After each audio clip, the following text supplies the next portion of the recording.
Stepchildren are the worst. I'm sure you've heard plenty of horror stories before, but trust me, no one has a worse experience with a stepson than me. His name was Logan. When I started dating his mother, Patricia, Logan had just turned 18. Patricia warned me beforehand that he was a little spoiled, but it was so much more than that. He made poor Patricia wait on him hand and foot. She cooked for him. She cleaned his disgusting room every day. She picked out his clothes in the morning.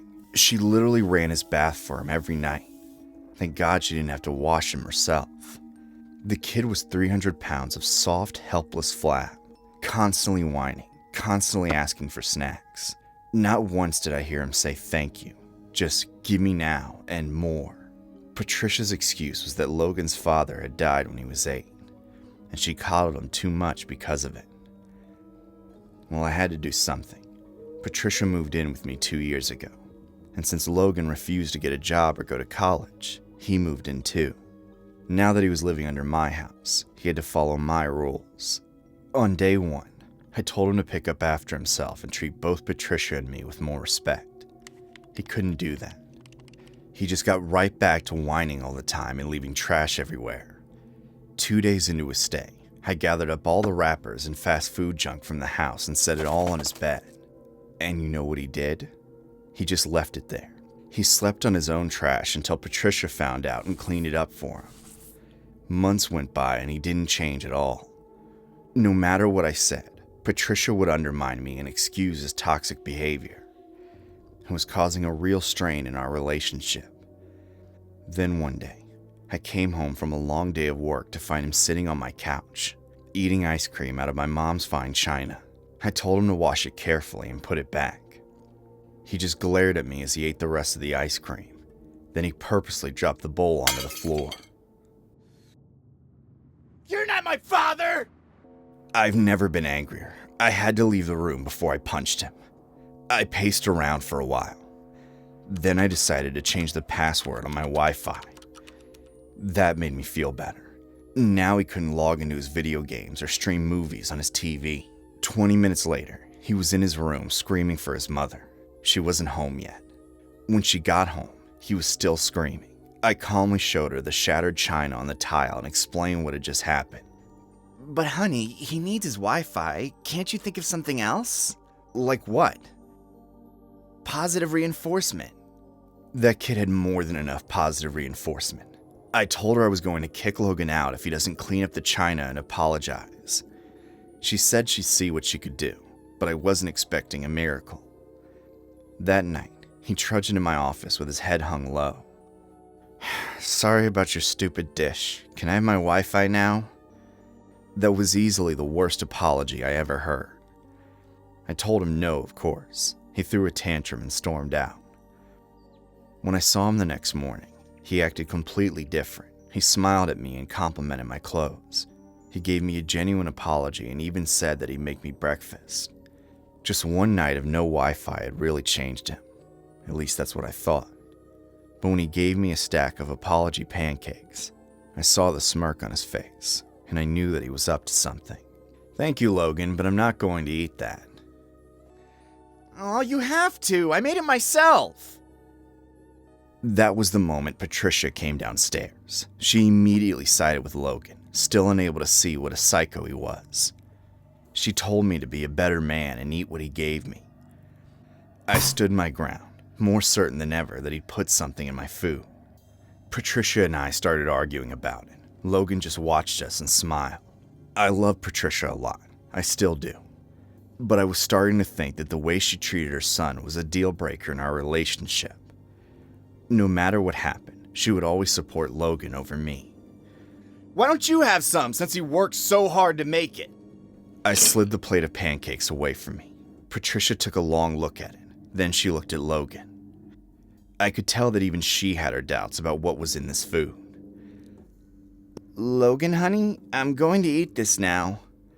Logan squirmed a little. He obviously didn't want his mom to eat the pancakes, but he was unable to admit what he actually did to them. Okay, gonna take a bite now. He still didn't say anything, even though his expression looked like he wanted to scream for her to stop. She took her first uneasy bite. I could hear her gulp it down. This is delicious, honey. She took another bite, coughed a little, then another bite. It must have tasted terrible, but she kept eating, and Logan kept watching her with growing horror on his fat face. Then finally, Patricia pushed the plate away. She was coughing terribly now. I had to hit her on the back, which didn't help at all. Logan, what the hell did you put in those?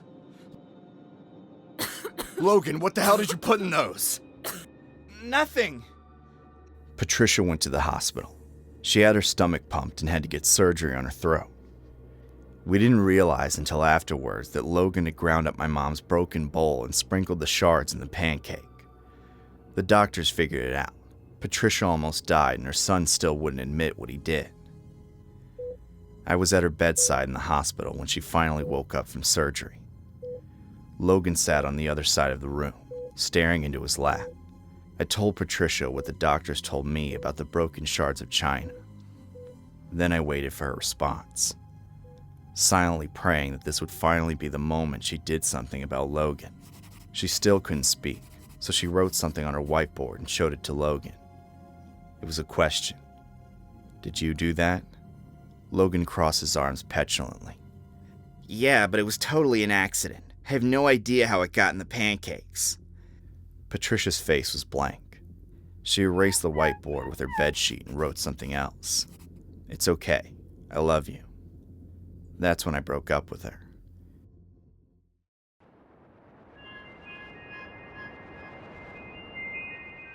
This happened 5 years ago. It was late summer in the Pacific Northwest. I'd just moved to Seattle for a job in graphic design, feeling that mix of excitement and loneliness that comes with starting over in your late 20s. I decided to hit the trails at Cougar Mountain. Ironic name, right? To clear my head. That's where I met him, Mark. He was fiddling with his backpack at the trailhead, looking a bit lost himself. "Hey, you know if this loop is easy?" I asked, breaking the ice. I wasn't usually the type to chat up strangers, but something about his easy smile made me bold. He glanced up, eyes crinkling. "First time here, too?" "Name's Mark." "Yeah, it's supposed to be straightforward. Want company? Safety in numbers and all." We started walking, the conversation flowing like we'd known each other for years. He was a software engineer, divorced a year ago, looking for a fresh start. We talked about everything. Favorite books, bad exes, the way city life grinds you down. As the sun dipped lower, the trail got narrower, shadows stretching like fingers across the path. "Shit, did we miss the turn?" I muttered, checking my phone. No signal, of course. Mark pulled out a crumpled map. "Let's backtrack. Can't be far." But we were wrong. Night fell fast, the kind of dark that swallows you whole. Our flashlights cut thin beams through the trees, and the woods came alive with rustles and snaps. That's when the real fear crept in. We were lost, properly lost, and the temperature was dropping. "Stay close," he said, his voice low. "We'll figure this out." I nodded, my heart pounding. Not just from the hike. There was something electric about being out there with him, vulnerable and raw. We kept talking to keep the panic at bay, about our dreams, our fears. "I've always wanted to travel more," I confessed, "but life's gotten in the way." "Me too. After my divorce, I'd promised myself I'd live bigger. No more playing it safe."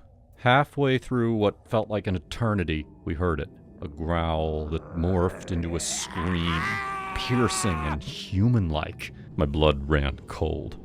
"What was that?" I whispered, grabbing his arm. Mark froze. "I don't know. Keep moving." But it followed us, whatever it was. It shadowed our steps, that scream echoing through the trees every few minutes, like it was taunting us. Branches cracked nearby, too close for comfort. I could feel its presence. Eyes on us in the dark. It's a cougar. I've read about them. They stalk prey like this. Terror gripped me. My mind flashed to every horror story I'd heard. Women alone in the woods, never seen again. But Mark pulled me closer, his body heat seeping through my jacket. "We're in this together. I won't let anything happen to you." Adrenaline surged, and I turned to him. our faces inches apart under the moonlight's glow. He didn't hesitate.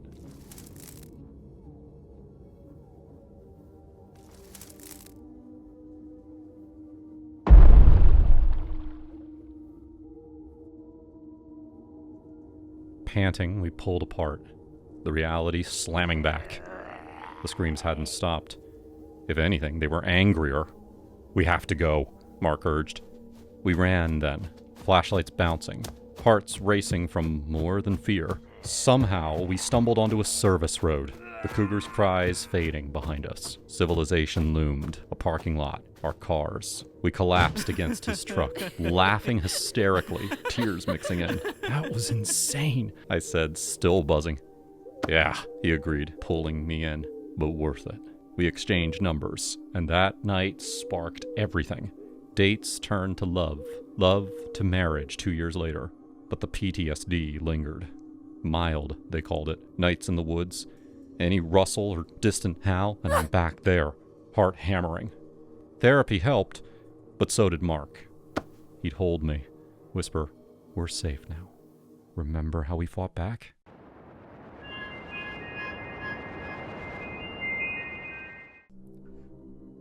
I stood in front of the mirror, my reflection sneering back at me like an old enemy.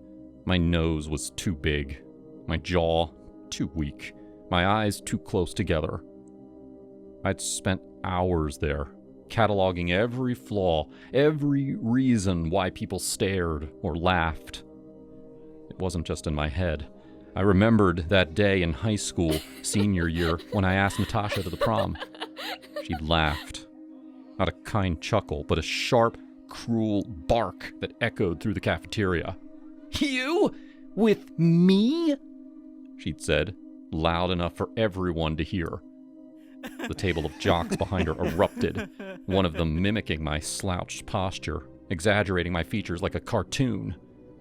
I'd fled, face burning, their laughter chasing me down the hall. That moment clung to me like damp rot, festering through the years. My life wasn't all bad, I suppose. I'd built a tech startup from nothing, sold it for $5 million, and now lived comfortably in a sleek San Francisco loft. I had Chloe, my girlfriend, who was, let's be honest, stunning. She said she loved my mind, my brilliance. But I wasn't naive. I saw how her eyes lit up when I bought her that Gucci bag, or when we jetted off to Napa for the weekend. She liked the lifestyle, and I liked that she made me feel like I was worth something, even if it was a transaction. But no amount of money or Chloe's flattery could drown out the noise in my head. I hated how I looked, hated the way people's eyes slid past me, or worse, lingered with pity or amusement. And then there were the dogs. God, I hated dogs. Not for what they were, but for what they got. Everywhere I went, women cooed over them. Golden retrievers, scruffy mutts, even those yappy little purse dogs. Didn't matter. They'd squeal, "Oh my God, he's so cute," and drop to their knees, petting and giggling like the world had handed them a gift. I'd watch, seething as some mangy pup got more affection in 5 minutes than I'd had in my entire life.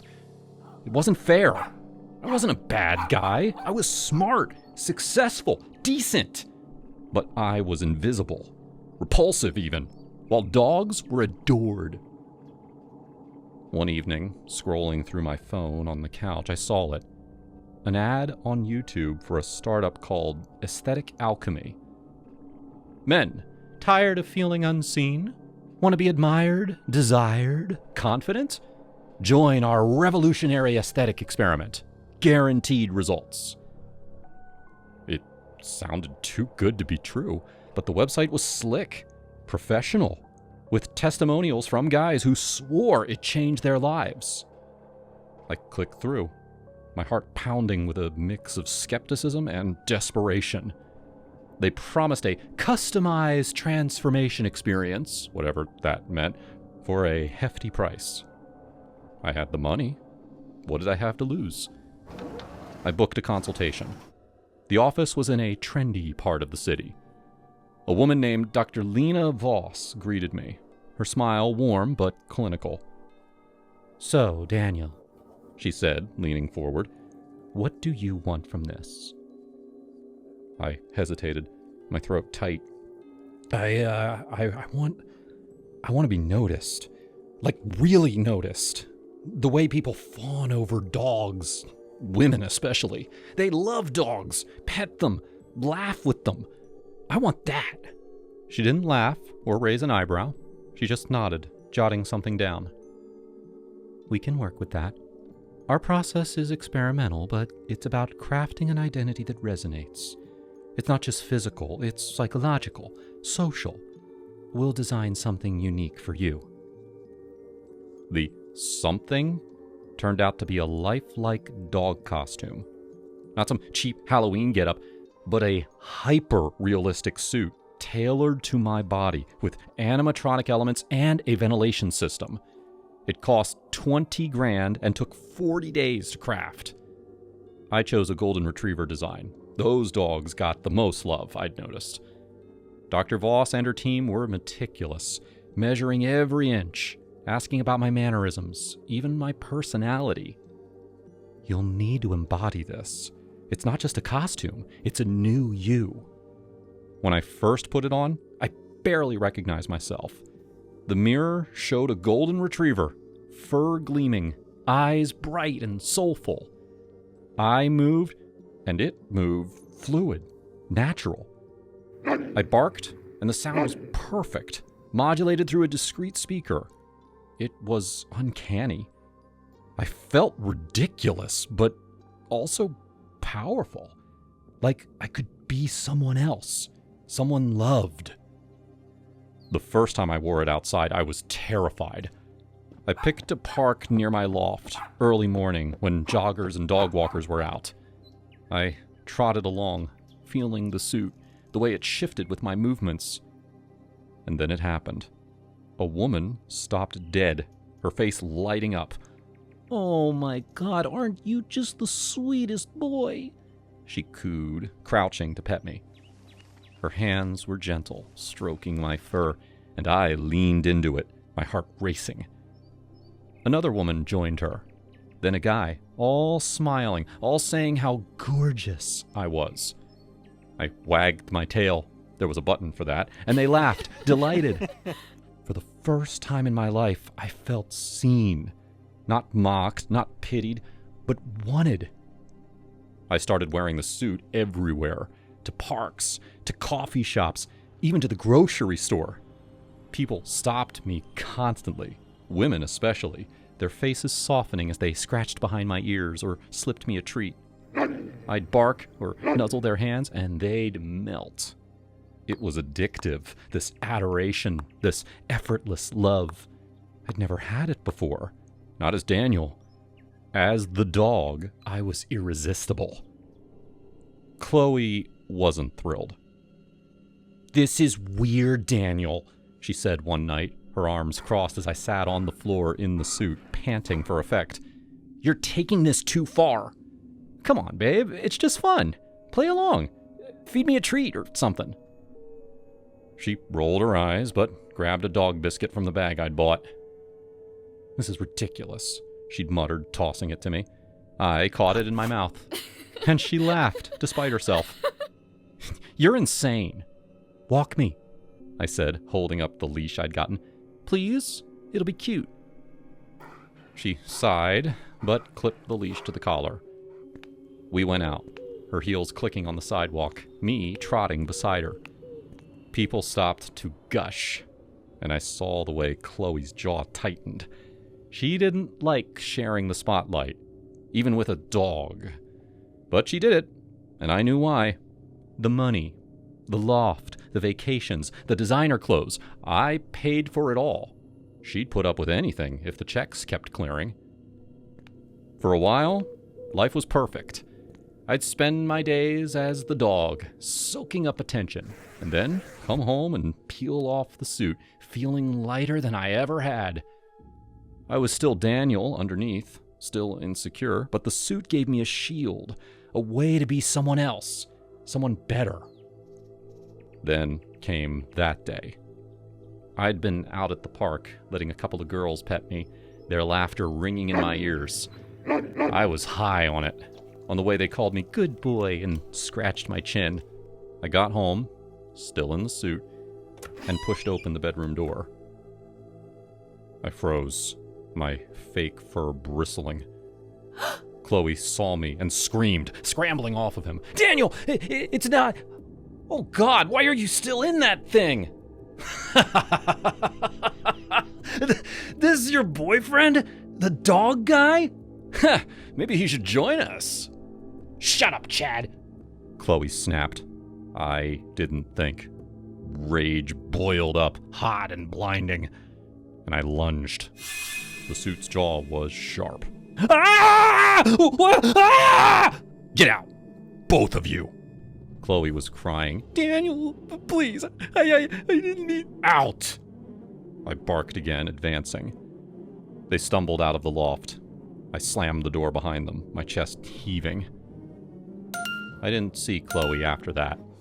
She texted, begging to talk, but I blocked her. The loft felt empty without her, but I had the suit.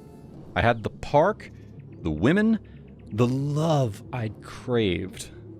I doubled down, spending every day as the dog, perfecting my act. I'd roll over, play fetch, let strangers shower me with affection. That wasn't the same as having Chloe, but it was enough. It had to be. One afternoon, a few weeks later, I was at Golden Gate Park, sprawled on the grass, while two women, both in their 20s, both beautiful, fed me treats and scratched my belly. You're such a good boy. What's his name? She asked her friend. No idea. The other laughed, tossing me a bacon-flavored treat. He's just perfect, though. I wagged my tail, my heart full. This was it. The life I'd wanted. Not as Daniel, but as this. The dog.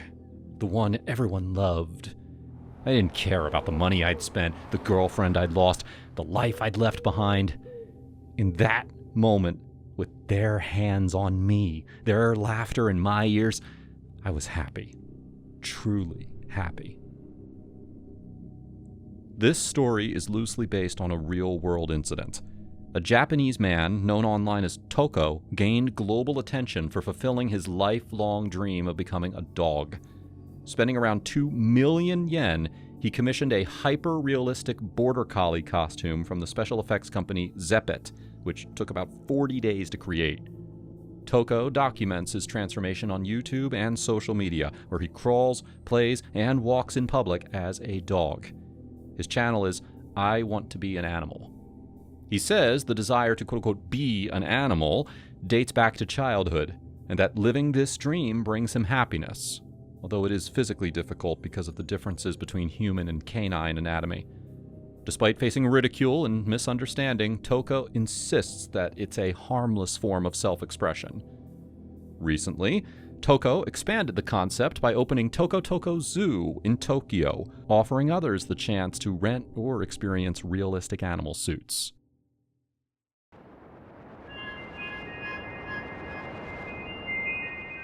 I killed my boyfriend. His name was Kevin, and I loved him more than anything. We'd been together for 2 wonderful years, and I knew that he was the one. Sure, we had our share of arguments. He was a struggling actor, while I made all the money. That made him feel self-conscious and emasculated. Other than that, though, we were very happy. At the beginning of the year, my boss pulled me aside and said that I was on track to be promoted to COO by the end of summer. That meant extra time in the office, but it also meant a lot more money. I couldn't say no. I went home and told Kevin. He congratulated me, but I could tell he was upset. He hadn't landed an acting gig in months while I was excelling. We didn't argue or anything, but he started acting colder around me. For the next few weeks, I was working all the time. And when I was at home, Kevin was either moody or clingy. Most nights, I just wanted to relax with him and vent about my day, but he wouldn't listen. Slowly, the stress got to me. If Kevin had been more supportive, I wouldn't have felt so overwhelmed. I kept everything bottled up, and that began to affect my work performance. I started making mistakes with my reports. I was forgetting things. My boss definitely noticed. He didn't say anything, but I could tell he was rethinking that promotion. Things got really bad during a quarterly presentation in front of our investors. I was in the middle of a PowerPoint when my brain completely blanked. I didn't even know where I was. My coworker had to jump in and take over. I was mortified, and honestly, I was scared too. My memory issues were getting worse by the day. I went home early, and for the first time in a long time, Kevin was supportive. He listened to everything I said and held me as I cried. "It's okay, baby. You're just stressed out. You can't handle all these new responsibilities, but I'll always be here to help you." To cheer me up, he suggested that we do a game night, just the two of us. We used to host game nights all the time before I got busy with work, so it was the perfect idea. He brought out a bowl and filled it with little slips of paper, each one with some stupid dare. We played a mini version of cornhole, and every time one of us scored a point, the other had to pick a dare from the bowl. It was so much fun. It was just like the old times. All my work embarrassment disappeared. I don't remember all the dares that we had to do, just dumb stuff, but after a while, Kevin drew a paper that said, "Hide in your suitcase for 1 minute." I thought it was the funniest dare. A year before, I bought this massive suitcase for my work trips, and we always joked that I could fit my entire family inside. So I pulled out the suitcase, and Kevin climbed in. I zipped him in and then left the room to grab my phone so I could set the timer for 1 minute. When I got my phone, I saw a bunch of texts from my coworkers asking if I was okay. I spent a long time reading them all, and I was really touched. No one seemed upset at me, not even my boss. They were just worried. I responded to each one, assuring them that I was better now. I even promised to take a day off from work so that I could go to the doctor and get myself checked out. Maybe there was some kind of medical problem causing my memory to lapse. Feeling both relieved and stress-free, I brushed my teeth and went to bed. Since I was taking the day off tomorrow, I switched off my alarm. I slept in the next morning. It was the most peaceful sleep I'd had in a while. Then I fixed myself breakfast and got ready for the day. I headed to the hospital for a checkup. The doctor ran some blood tests and looked me over. He noticed that my eyes were a little foggy and I had a slight limp. When the results came in, he told me that I had chemicals in my system. Lots of them. I didn't understand at first. I wasn't on any medication besides birth control. "This explains your memory lapses. We're lucky that we caught them in time that we did. It looks like you've been mixing medications for weeks. If you continue with these dosages, you'd cause permanent damage to your brain." The doctor explained my results, and I pieced everything together. Kevin was doing this to me. My memory lapses were because of him. He wanted to sabotage me, maybe even get me fired. The good news was that I would go back to normal once everything got out of my system. I'd be my old high-achieving self again. I was both relieved and furious. How could Kevin do this to me? As soon as I got back home and confronted him, that's when I remembered the suitcase.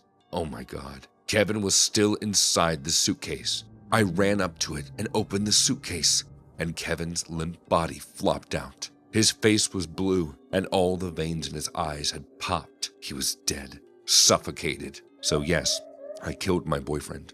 I had a lot of explaining to do when the police arrived, though the prescription bottles in Kevin's desks and the statements from my doctor did a lot to prove my innocence. I didn't get arrested, but I still feel guilty. Stupid Kevin did this to himself.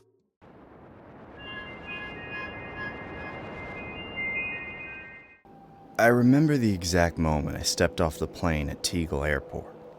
The air thick with that unfamiliar European humidity, mixed with the faint scent of diesel from the taxis outside. It was June 2014, and I just turned 25, scraping together every penny from waitressing gigs to fund this solo trip to Berlin. I'd always romanticized Europe, the history, the freedom, the chance to reinvent myself away from the grid.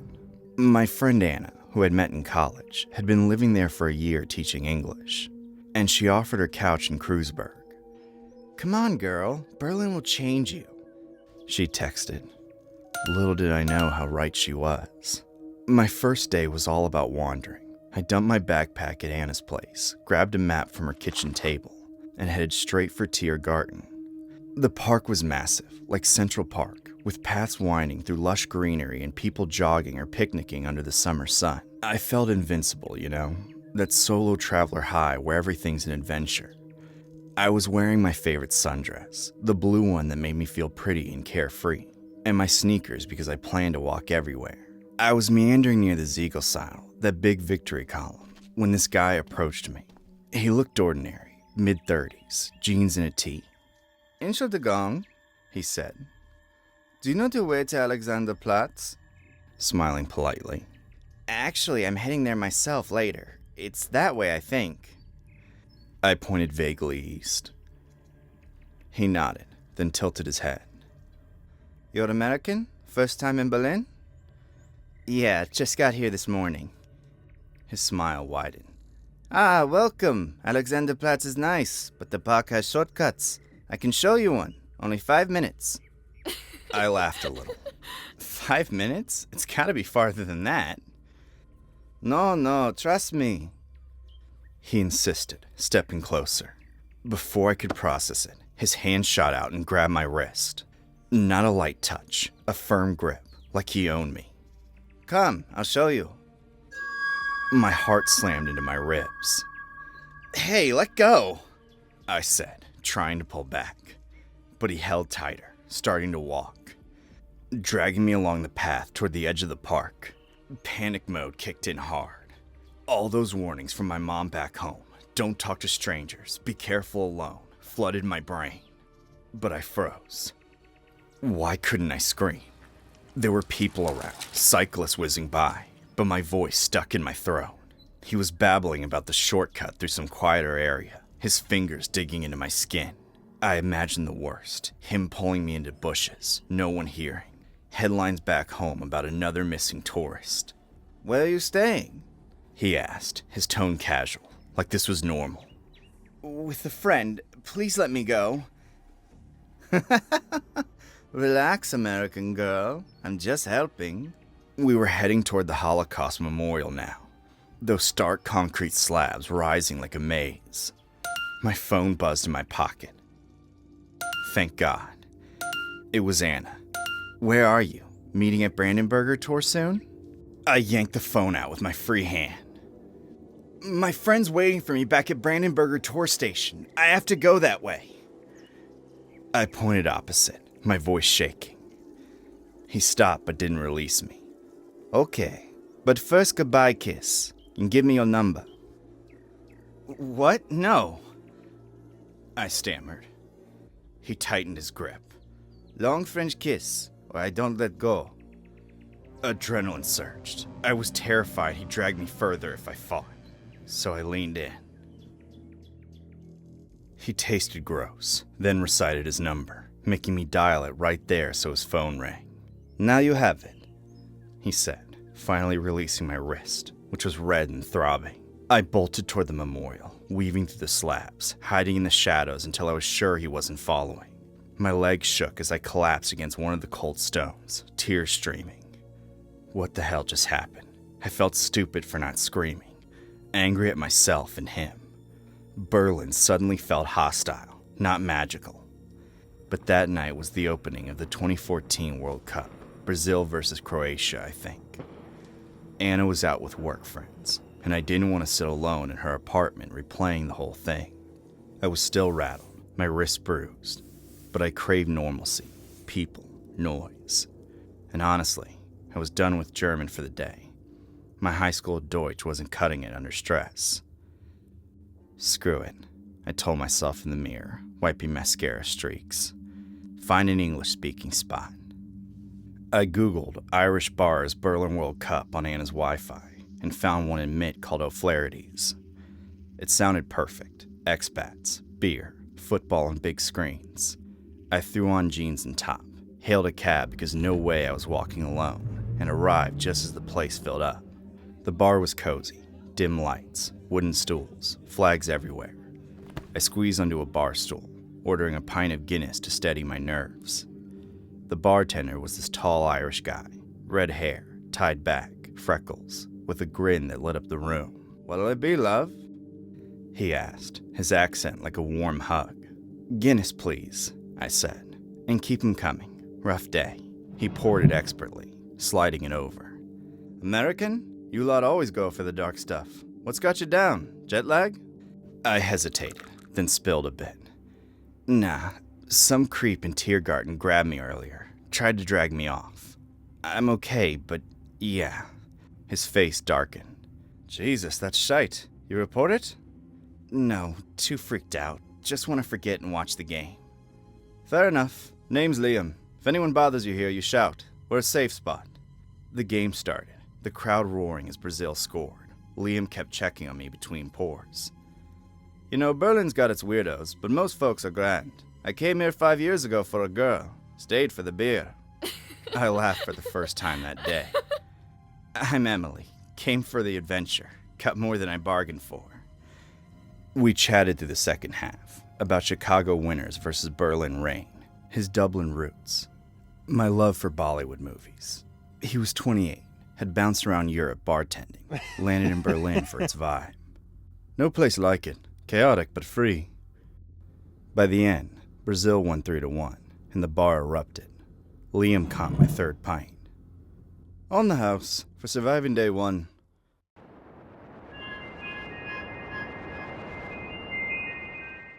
Lexi was my best friend since 3rd grade.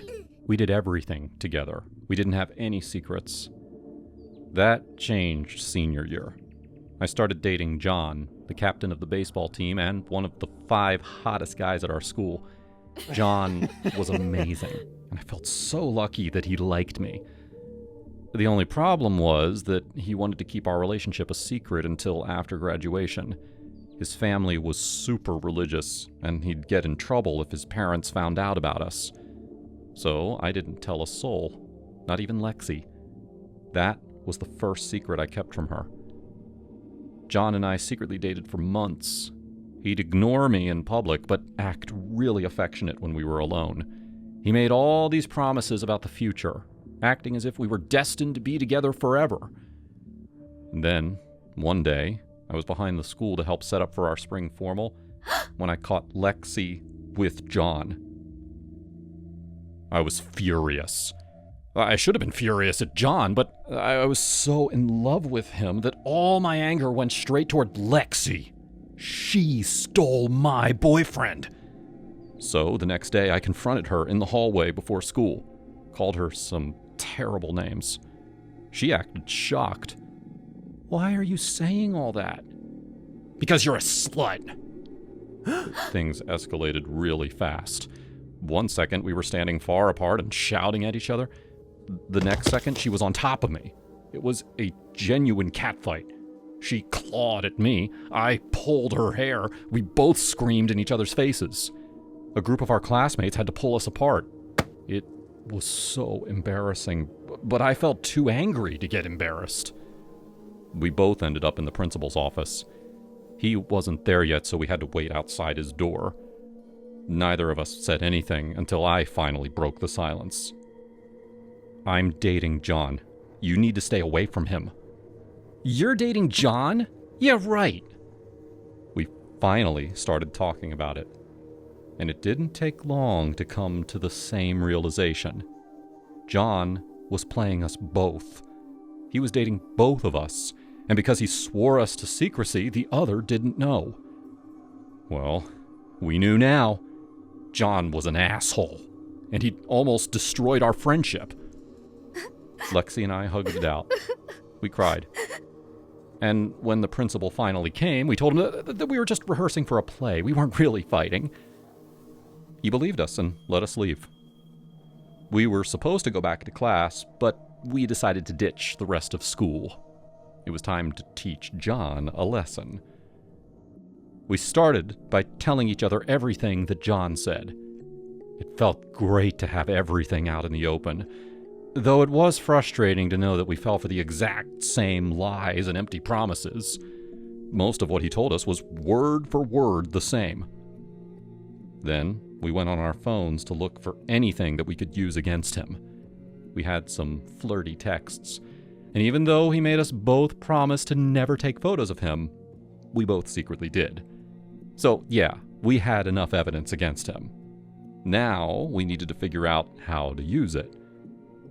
We thought about putting it all up on a slideshow during homecoming, but Lexi nixed that idea. It would embarrass us just as much as him. Besides, he wouldn't even be there. His parents never let him go to school dances. That made me think of the perfect plan. We'd expose him to his religious parents. It was the best way to hit him where it hurt. We didn't know exactly how yet, but we'd figure it out. That night, John snuck over to my house. He'd heard about my catfight with Lexi and assumed that we discovered the truth. I gave him the same excuse that we gave the principal, and he fell for it. And then I got really flirty and asked about his plans for the weekend. I have to give a speech at my church. It'll end at 4, and then I can head over afterward. Oh, what's the speech about?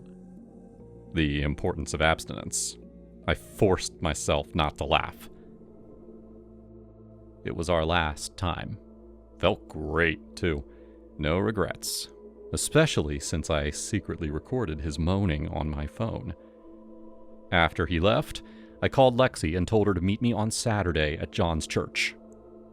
Lexi distracted the church's IT guy while I swapped out John's PowerPoint for something a little less appropriate. Then we waited outside the church until John arrived. As he was getting ready for his speech, we went inside and took our seats in the back. He's Lutheran, so the event was a very serious affair. Everyone was dressed up and looking somber. The pastor, John's uncle, came out and introduced him. When John got behind the pulpit, he saw us in the crowd. It felt great to watch him flinch. I'm pretty sure that he expected us to do something, but it was too late to back out now. He started his speech, talking about the importance of living a moral life. Then, he switched on his PowerPoint. The first image was him in his birthday suit. He immediately tried to switch off the projector, but since Lexi took the IT guy's controller, she switched to the next image. And the next, and the next. The entire church went silent, outside of John's mumbled excuses. He kept saying that the photos weren't him, it was AI, and that he had no idea what was going on. Then, he ran out of words and let out a long, hopeless moan. That was the perfect transition to switch to the last slide, which had that audio of his same moan, different context. When his audio shifted to him loudly screaming, "Oh, Jesus!" he ran out of the church as fast as he could. Lexi and I stayed in our seats, enjoying the rest of the show. The pastor awkwardly stood back up and announced that John's speech was canceled. We never got in trouble for what we did. I assume that the church didn't want to mention the speech ever again. And when we saw John at school on Monday, he ran in the other direction. Lexi and I are best friends again. No more secrets. We're both still single, too. Life's too short to waste any time on guys like John.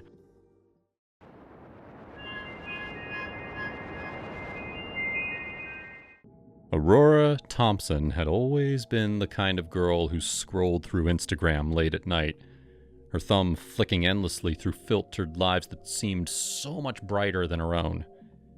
One night, she was lounging on her worn-out couch in her one-bedroom apartment, a half-empty glass of cheap Cabernet in hand, checking her boyfriend Jake's likes out of habit. There it was, a selfie of a woman she didn't recognize, all glossy lips and sun-kissed skin, captioned, "Living my best life in L.A." Jake had double-tapped it, and something twisted in Aurora's gut. "Who the hell is this?" she muttered to herself, clicking on the profile. Everly Hayes, 28, an influencer with over 200,000 followers.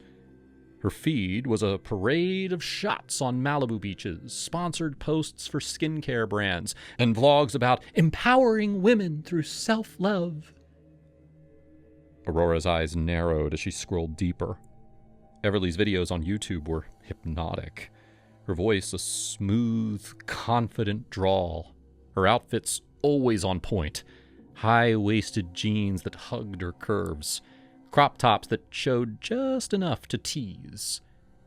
And there, in the comments on a recent video, Jake's username with a fire emoji and looking fire as always. Aurora refilled her glass, the wine sloshing over the rim. She clicked play on one video after another. Hey, loves. Today we're talking about owning your sexuality. Everly purred in one as she demonstrated a makeup look. Hours blurred by, the bottle emptying, envy crawling up on Aurora. By 2 a.m., she was convinced. This was why Jake had been distant lately. Everly was everything that she wasn't. Bold, classy, unattainable. The next morning, hungover but determined, Aurora stood in front of her mirror, tugging at her plain bob haircut. If he wants her, I'll become her, she whispered. She booked a salon appointment for extensions, dyed her hair the same honey blonde as Everly's. She ordered outfits online, anything that screamed confident vixen. She practiced in the mirror, mimicking Everly's walk. Hey, loves, she tried, her voice too high at first and then dropping to a husky tone. Today we're owning our Jake noticed right away when she showed up for their date that weekend, her new hair cascading down her back, lips painted a bold red. Whoa, babe, what's with the makeover? He asked, eyeing her over his beer at the bar in Wrigleyville. Aurora flipped her hair, channeling Everly. Just felt like switching it up. Don't you like it? I thought it'd be fun. He shrugged. Yeah, it's different. It kind of reminds me of that influencer chick I follow. Her heart raced. Everly? Oh yeah, she's inspiring. Empowers women, you know? They ended up back at his place. But the changes kept coming. Aurora launched her own Instagram and YouTube channels, @AuroraVibes. Her first video was a shaky imitation. Hey, loves. Let's talk self-love and pretty things. Views trickled in at first, but she posted relentlessly, copying Everly's style down to the hashtags. Jake grew confused. Why are you talking like that? It's weird, Aurora. You're not yourself anymore. I'm evolving, Jake, she snapped one night over dinner at their favorite Italian spot in Lincoln Park. Don't you want me to be confident? Sexy? He set down his fork, sighing. I liked you the way you were. This feels insecure, like you're trying to be someone else to keep me. Tears stung her eyes, but she held them back. Well, maybe if you hadn't been liking her posts, I wouldn't have to. That was the beginning of the end. Weeks later, after a fight where she accused him of fantasizing about Everly, Jake packed his things. I can't do this, Aurora. You're obsessed. It's not healthy. He slammed the door, leaving her sobbing on the floor. Devastation hit like a truck. Aurora curled up in bed for days, scrolling through Everly's updates, hating her, envying her. But then the notifications started. 100 followers, then 500. Comments poured in. You're like a hotter version of Everly. Love your energy. Fresher vibes. Brands reached out. Small ones at first, offering free products for reviews. She threw herself into it, quitting her dead-end corporate job at a downtown firm. By fall, @AuroraVibes had 50,000 followers. Her videos racking up views with titles like How to Act Like a Goddess and My Secret Confessions. On the other hand, Everly noticed the dip. Her analytics showed stagnation, views flatlining, engagement dropping. Comments turned cruel. Bored of this. Check out @AuroraVibes. She's the new you, but better. Everly who? Aurora's got that fire. Jealousy burned in Everly's chest like acid. She was in her sleek LA apartment staring at her screen, her perfect life cracking. Who the hell is this? She hissed to her reflection. She deep dived into Aurora's profile. The similarities were blatant. Hair, outfits, even the way she tilted her head in photos. OMG, she's copying me! Everly told her best friend Lana over brunch at a trendy spot in West Hollywood. Straight up stealing my brand! Girl, that's flattery. But yeah, your numbers are tanking. Fight back? A controversy or something? Everly's eyes darkened. No. She wants to be me. I'll ruin her. Everly spent the next few days plotting, her mind racing through scenarios that would expose Aurora as a fraud and reclaim her throne. She slid into Aurora's DMs with a calculated sweetness. Hey, Queen, your content is fire. We should collab. Think of the empowerment vibes we'd create together. Fly out to LA on me? Aurora's heart skipped. A collab with Everly? It was validation, a chance to eclipse her idol once and for all. She booked the flight, nerves buzzing as she landed in LAX and Ubered to Everly's luxurious apartment in the Hollywood Hills. Everly opened the door in a silk robe, air kissing Aurora's cheeks. Welcome, love. Come in. Let's get comfy. Unbeknownst to Aurora at first, Everly had activated a hidden audio recorder in her pocket, capturing every word. They settled on the plush sectional. Everly popped a bottle of Veuve Clicquot, pouring generous flutes. To new beginnings, she toasted, her smile sharp as a blade. As the champagne flowed, Everly steered the conversation. So, spill. What sparked your glow-up? Your style reminds me so much of mine. Flattering, really. She refilled Aurora's glass repeatedly, hoping the drinks would loosen her tongue. Aurora felt the buzz, but stayed composed, sipping slowly. She had spotted the subtle red light of a device in Everly's pocket during their hug. A recorder? She played along. Just evolving. Life's too short for boring, right? Everly leaned closer, her voice honeyed. Come on, admit it. You were copying me, weren't you? I'm the blueprint, the best. You idolize me. It's okay, say it. Aurora chuckled, deflecting. Everyone draws inspiration. Your work is iconic, but I'm carving my own path. Frustration flickered in Everly's eyes. No confession. Time for plan B. Let's take this to the Red Room Lounge. More private for deep talks, she suggested, leading Aurora to the adjacent master suite. A hidden camera nestled in a bookshelf, rolling silently, ready to capture all the footage. More champagne, dim lights. Everly, though staunchly straight, steeled herself. This was war. She brushed Aurora's hair aside. You're stunning up close. Ever wondered what it would be like? Us? Aurora knew about the camera now. A lens glint betrayed it. But, instead of pulling away, she embraced the game. Fight fire with fire. Panting in the afterglow, Everly smirked inwardly, victorious. But Aurora's expression shifted. What the f***? Everly gasped, clutching her cheek. Aurora snatched a decorative knife from the nightstand, part of Everly's edgy decor, and pressed the cold blade lightly against her throat. The recordings. All of them. Now. Everly's eyes widened in terror, her scheme crumbling. Trembling, she handed over the pocket recorder and pointed to the hidden camera, fumbling to eject the SD card. Aurora pocketed them. Don't ever mess with me again, or this goes viral. Your desperate attempt to sabotage the new you. Stay in your lane. She stormed out.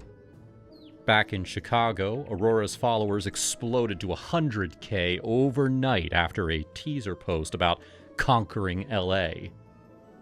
Everly's empire faded further, the posts ignored. Aurora had won.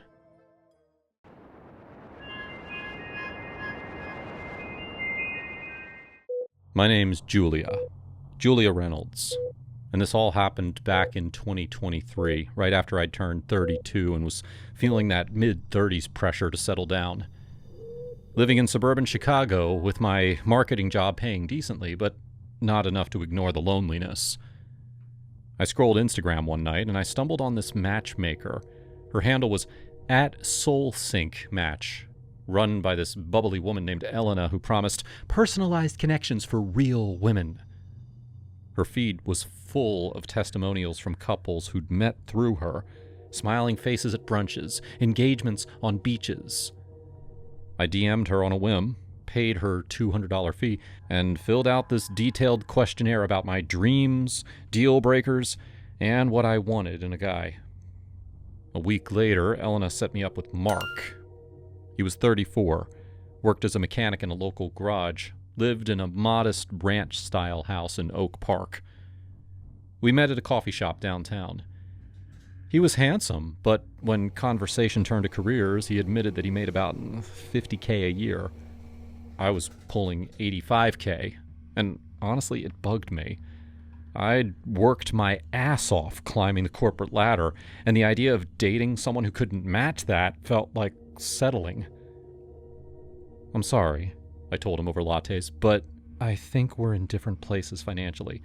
I need someone on my level. He nodded, polite as hell, said he understood, and we parted ways. No hard feelings. Or so I thought. Fast forward a month. I'm at brunch with my best friend, Sarah. We've been tight since college, roommates at Northwestern, shared heartbreaks over cheap wine. She's a teacher, always the optimistic one, and that day, she was glowing. "Jules, you won't believe it," she said, leaning in over her mimosa. "I met this guy through that Instagram matchmaker, Elena. Remember her? The one you tried?" My stomach twisted. "Yeah. What about him?" "His name's Mark. Mechanic. Super sweet. We went out last week and oh my God, he's amazing. Treats me like a queen. Open doors. Listen to my rants about grading papers. Yeah, he doesn't make bank, but he's hustling side gigs, saving for a house flip. We're seeing each other again tonight." I forced a smile, but inside, jealousy hit like a freight train. Sarah was happy? With my reject? I sipped my coffee, nodding. "That's great, Sarah. He seemed nice when I met him." "You met him?" Her eyes widened. "Wait, Elena set you up too? Why didn't it work?" Money stuff. But hey, if he's good to you, go for it." That night, I couldn't sleep. I stalked his Instagram. Private. But Sarah had posted a story of them at a park, laughing. He looked happy. She looked happier. Why her?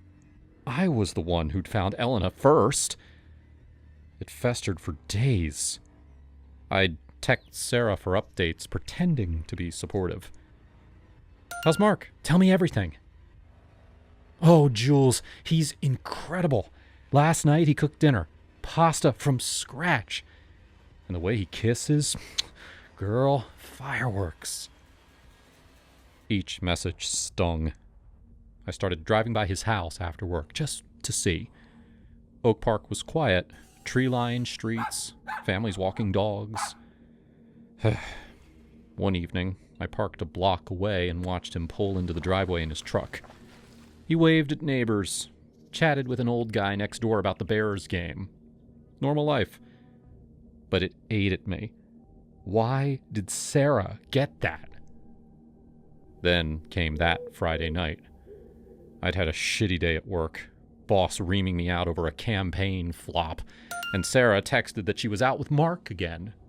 Movie night at his place. I snapped, grabbed my keys, drove over, parked down the street, watched him walk home from his garage shift. He stopped to talk to his neighbor, Mr. Wilkins, about lawnmowers or something. Laughed, patted the guy's shoulder, then headed inside. I don't know what possessed me. Jealousy? Rage? I slipped out of my car, hoodie up, and circled around back. There, by the foundation, a blue pipe labeled gas. My heart pounded. I peered through the kitchen window. Dark, empty. The back door was unlocked. Stupid. I pushed it open quietly, tiptoeing in. I pulled out my switchblade, kept it in my purse ever since a sketchy Uber ride years ago, and opened up the cupboards under the stove. Found the gas line, sliced a small hole. Gas hissed softly. I twisted the stovetop knob on, letting it leak. Then I rifled through drawers, found a lighter, pocketed it. Left a couple of matchboxes that I'd bought them earlier, just in case. Smirking, I slipped out and hid behind a thick oak tree across the street, waiting. Minutes ticked by. Kitchen light flipped on. Mark shuffled in, nose wrinkling. He waved his hand like swatting flies. Opened the window, muttering something that I couldn't hear. Grabbed a beer from the fridge and left the room. My plan fizzled. The gas wasn't building fast enough? He hadn't lit anything? Fury boiled up. I darted back, checked the yard, clear, and snuck in again. Stovetop still on, hissing. I grabbed a matchbox from the drawer. The kitchen door creaked open. Mark froze, eyes wide. What the? Julia? What are you doing here? I grinned, evil as hell. Goodbye, Mark. Lit the match. Nothing. Just a tiny flame flickering. We both stared, confused. Then, his gaze dropped to the stovetop. Oh shit, the gas! He lunged forward. I jumped in front, blocking him, match still burning. No! The air ignited. Whoosh! Flames erupted, hot and hungry. They engulfed my arms, my hair singeing. I screamed, pain like nothing I'd felt, burning skin, choking smoke. Reflections danced in his horrified eyes as fire spread across the counters, cabinets crackling. Julia! He grabbed a dish towel, beat at the flames on me, pushed me down, rolling me onto the floor. The fire alarm blared. He yanked me out of the back door, dialing 911 as the neighbors shouted. Sirens wailed in the distance. I woke up in the hospital, bandaged, IV dripping. Burns on my arms, face. 2nd degree, doctor said. Sarah was there, eyes red. Jules, what happened? Mark said you broke in? Gas leak? I was so stupid, Sarah. I saw you happy and I couldn't handle it. I'm sorry. She hugged me gently. You could have killed him. Yourself. Us. Mark visited the next day, sat by my bed, quiet. Why, Julia? I rejected you and then saw you with her. It twisted me up. I sobbed. Thank you for saving me. I don't deserve it. He sighed. Nobody deserves to burn. But you need help.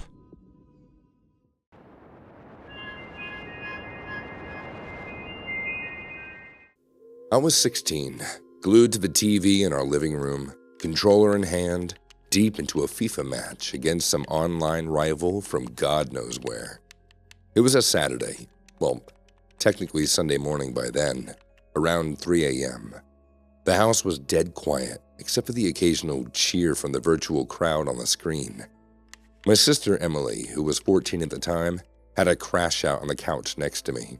She'd been watching me play earlier, trash-talking my skills, but eventually nodded off with her head tilted back, mouth slightly open, like she always did. Dad was in his room down the hall, snoring away after a long shift at the warehouse. And then there was Whiskers, our lazy tabby cat, curled up on the armrest like a furry sentinel. Nobody else in the house, just us in our split little suburban home. I was mid-game sweating it out in extra time when I heard this weird crunching sound coming from the kitchen. It was to my left, just through the open doorway. Sounded exactly like the ice maker in the fridge dumping a fresh batch into the bin. I paused for a second, glanced over, but the kitchen was dark, and I figured that it was just ice. No big deal. Houses make noises at night, right? Creaks, pops, and the occasional thumps from the AC kicking on. So I just shook it off. I jumped so hard, I dropped the controller. My heart slammed against my ribs. What the f***? I muttered under my breath, whipping my head around. The living room was still dim, lit only by the TV's glow, and Emily was right there, still asleep. Whiskers hadn't even flinched. Dad's door was shut, no movement from his room. But that crash, it came from the front entryway. My mind raced. Is it burglar? Window breaking? Some psycho smashing in? Emily stirred then, probably from the noise or my freakout. Her eyes fluttered open, and she sat up. Jake, what was that? I don't know, it sounded like something shattered. Stay here. She blinked at me, wide-eyed now. No way. What if it's someone breaking in? I hesitated. She had a point. We weren't little kids anymore, but in that moment, I felt like it. I grabbed the nearest thing I could pass for a weapon, a pair of those big kitchen scissors from the coffee table. My mom used to keep it in a drawer with the rest of her crafting stuff before she left us last year. Yeah, Mom bailed on us after the divorce and went off to Florida with her new boyfriend, leaving Dad to handle everything. It sucked, but we got used to it. Anyway, scissors in hand, I felt a tiny bit braver. Emily insisted on coming, so I handed her another pair, the little sewing ones, but sharp enough. Okay, fine, but stay behind me, I said. Okay, but if it's a robber, I'm stabbing first, she replied, trying to sound tough, but her voice was a little cracked. We both laughed nervously. That sibling thing where you joke over to cover fear. We crept down the short hallway, hearts pounding, peering around corners like we were in some dumb horror movie. The front room was pitch black, but as we got closer, I could see shards glinting on the floor under the moonlight from the window. I flipped on the light switch with my elbow, scissors raised like an idiot knight. And there it was, the glass desk by the front door, the one Dad picked up cheap at a garage sale years ago, completely shattered. The top was gone, just jagged edges around the metal frame, and the old iMac that sat on it had plummeted. Glass everywhere, big chunks, tiny slivers, sparkling like deadly confetti. Holy shit, Emily breathed, stepping closer, but stopping when I held my arm out. Don't move, you'll cut your feet. We're both barefoot, you idiot. She shook her head, scanning the room. No one's here. The door's locked, windows too. Whiskers? The cat was still on the couch, not a care in the world. No earthquake. We would have felt that. No sign of anyone forcing entry, and it was just like the desk decided to explode. Spontaneous combustion or something. I poked a shard with my toe. Wow, this is messed up. Emily crouched down, peering at the mess. Remember that story Aunt Karen told about her mirror cracking for no reason? Said it was a bad omen. I rolled my eyes. Aunt Karen's full of shit. Probably just old glass, stressed or something. But deep down, I was spooked. Our house wasn't haunted or anything. At least, I didn't think so. It was built in the 80s. Nothing creepy about it. We stood there for a minute, whispering theories. Maybe temperature, cold night, hot computer, Emily suggested. Nah, the iMac wasn't even on. We gotta go get Dad. She nodded. Yeah, he's gonna flip. We padded back to his room, knocking softly at first, then louder. Dad, something happened. He grumbled awake, door creaking open, his hair all messed up, and his old boxers and tee. What, Jake? Oh, it's 3 in the damn morning. The desk in the front room, it just shattered, I said, trying to sound calm. He stared at us, blinking. What do you mean shattered? Like it exploded. Glass everywhere. Dad rubbed his eyes, muttering a curse. Did you kids break it? Horseplay or something? No, Dad, I swear to God, we were in the living room. Jake was playing video games and I was asleep. We heard the crash and went to check. No one's there. Oh. He sighed heavy, like the weight of the world. Since Mom left, he'd been carrying everything. Bills, the kids, house. All right, show me. We let him back and he surveyed the damage. Jesus, that's a mess. You sure nothing hit it? The cat didn't jump on it? Whiskers was with us, and he's too fat to jump that high. Dad chuckled despite himself. Yeah, poor guy's more pillow than predator these days. He knelt down, careful of the glass. Weird. Tempered glass can do that sometimes. Spontaneous breakage, but... I don't know. Emily crossed her arms. So it's not a ghost? He shot her a look. No ghost, Em. Just bad luck. I could tell that he was unsettled, too. Go back to bed, both of you. I'll handle this in the morning. There's school tomorrow, so... Oh, wait. No, it's Sunday. Still, go to bed. We protested a bit. Can we help? Emily asked. But he waved us off. No, I'll just clean it first thing in the morning. Back in the living room, Emily and I couldn't sleep. We sat on the couch whispering.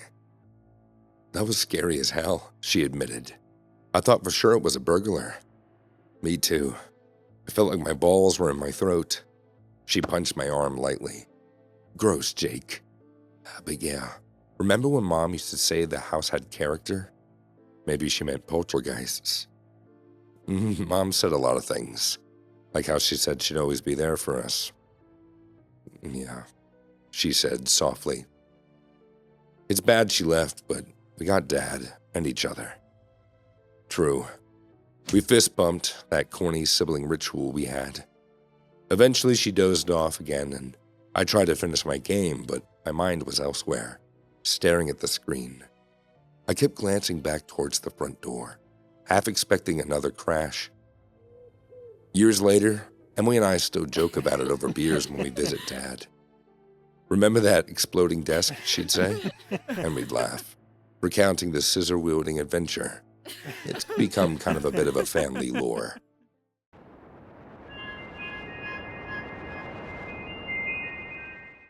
I never should have taken the job at Newton Hospital. I'd just gotten out of nursing school and I had plenty of job offers back home, but I wanted to try something new. I grew up in Portland, and I always wanted the chance to make a difference in a small town. Newton seemed like a perfect place. And the lady who interviewed me on the phone said that they desperately needed someone like me. So, I packed my bags and I moved to Arizona without ever seeing my new hospital. The photos on their website made it seem small but well maintained. When I arrived, I realized that those photos must have been very out of date. The place was falling apart. All of the fluorescent lights were either broken or flickering. The equipment was outdated, and the rooms were dusty. Outside of the small staff, who all walked around as if they were court-ordered to be there, the whole place looked like it had been abandoned. The head nurse met me at the door and gave me a tour. Her name was Jessica.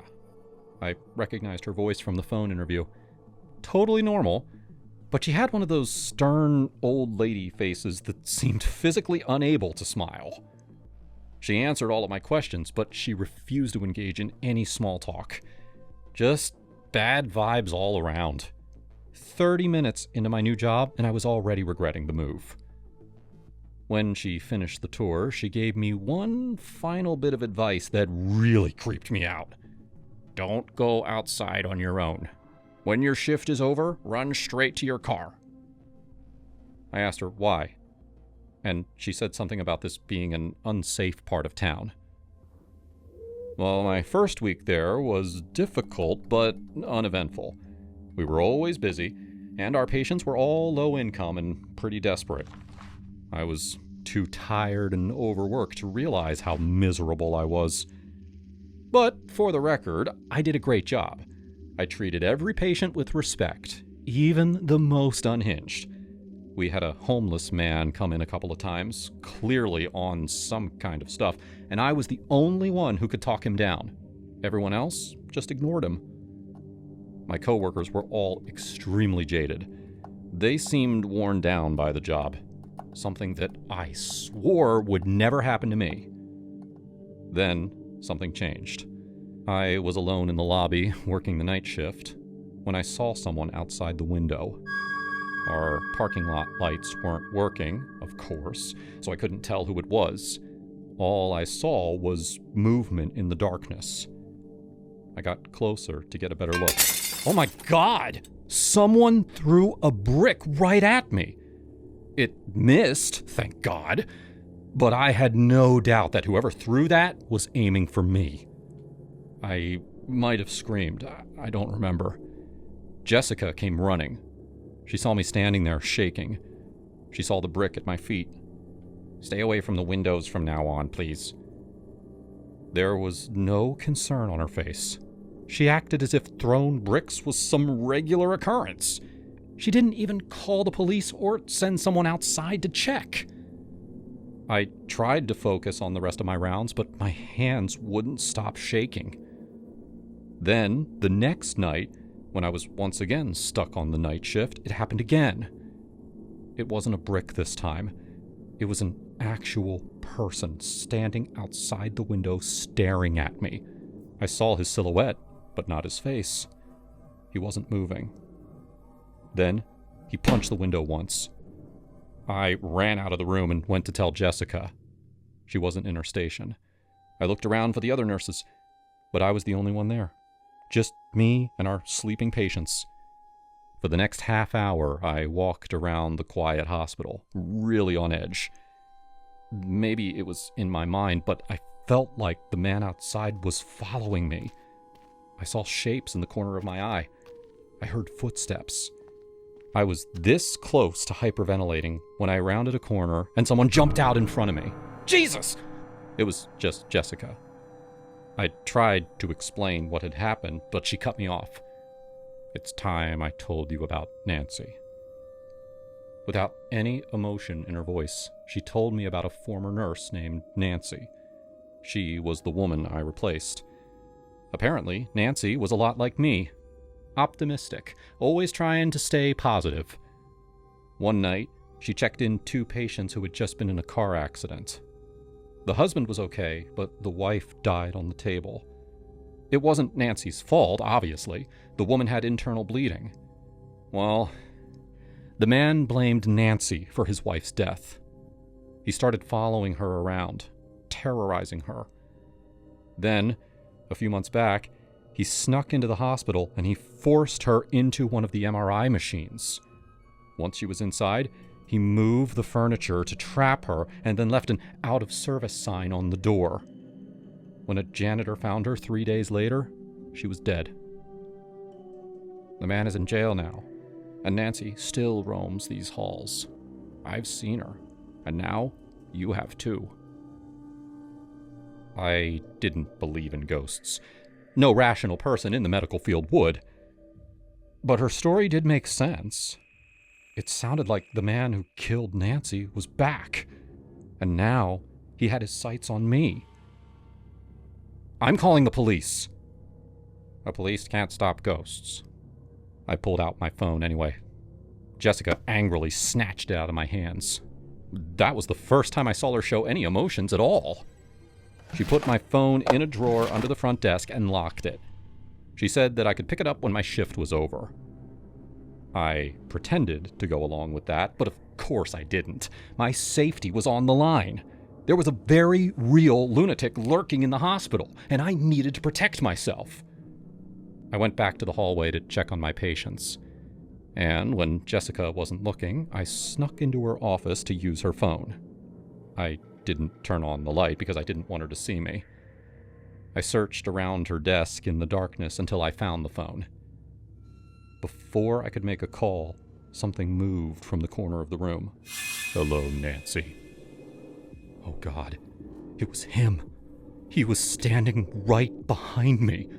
Not a ghost at all. He placed his hands on my shoulders, but I twisted out of his grip and ran out of the room.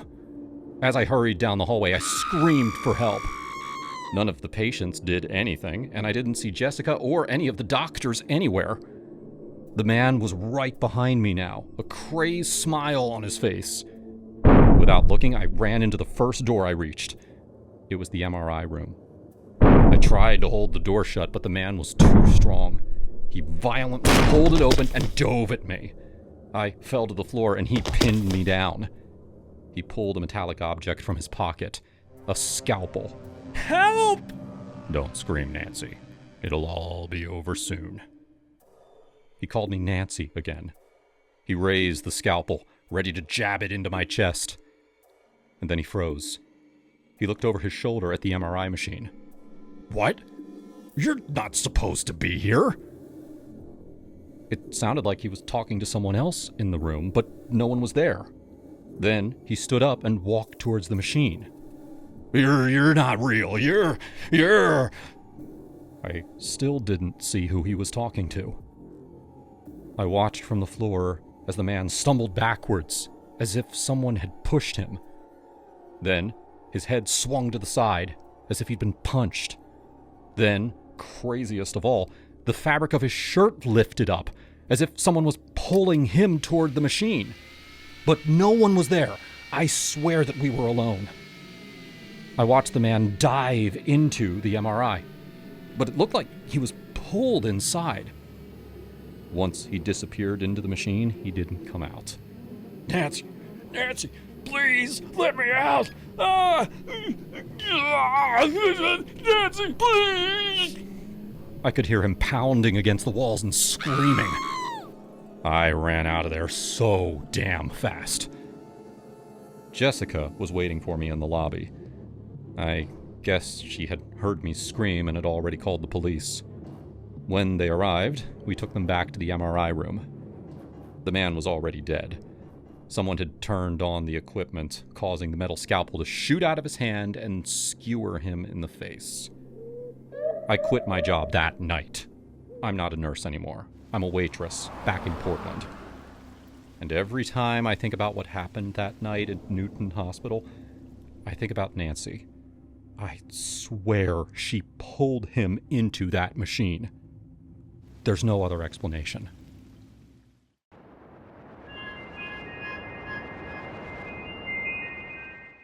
The summer of 2025 in Florida was a beast.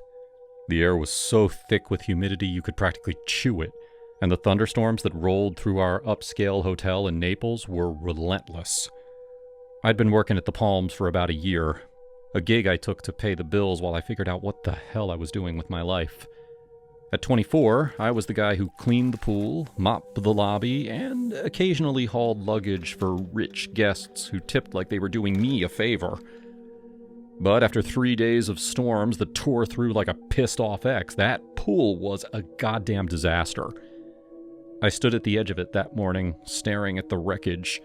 Leaves, twigs, mulch, and clumps of dirt floated like a swamp had puked into the deep end. The water was murky, almost brown, and the smell was like wet earth and something faintly sour. I turned to my manager, Rick, a guy in his 40s with a permanent sunburn and a voice like he smoked 2 packs a day. Rick, man, this is way above my pay grade. We need to call Tony, the pool guy. This ain't my scene. Rick squinted at the pool, hands on his hips, like he was sizing up a minor inconvenience. Nah, Jake, you got this. Just scoop it out with the net. It's not rocket science. You serious? This looks like the Everglades after a hurricane. I'm not trained for this shit. He clapped me on the shoulder, that condescending move bosses do when they're about to screw you over. You're a smart kid. Get it done. Guess they're gonna want to swim by noon. And then he walked off, leaving me with a long pole, a net, and a simmering urge to quit. So I started scooping. For an hour, I dragged that net through the water, pulling out leaves and clumps of God knows what. My arms were burning, sweat was dripping into my eyes, and I was muttering curses under my breath. That's when she showed up. She was a vision, a 10 by 10. Her blonde hair was pulled into a messy bun, and she had this easy confidence, like she knew she was the hottest thing in a 50-mile radius. She stopped at the pool's edge, sunglasses perched on her nose, and tilted her head. "Hey, is it swimmable yet?" I froze mid-scoop, staring at her like she'd asked if she could drink the sludge. You see this?" I gestured at the pool where a branch was literally floating like a dead fish. "You really want to swim in that?" She laughed, a light, unbothered sound, and shrugged. "Fair point. I'll wait."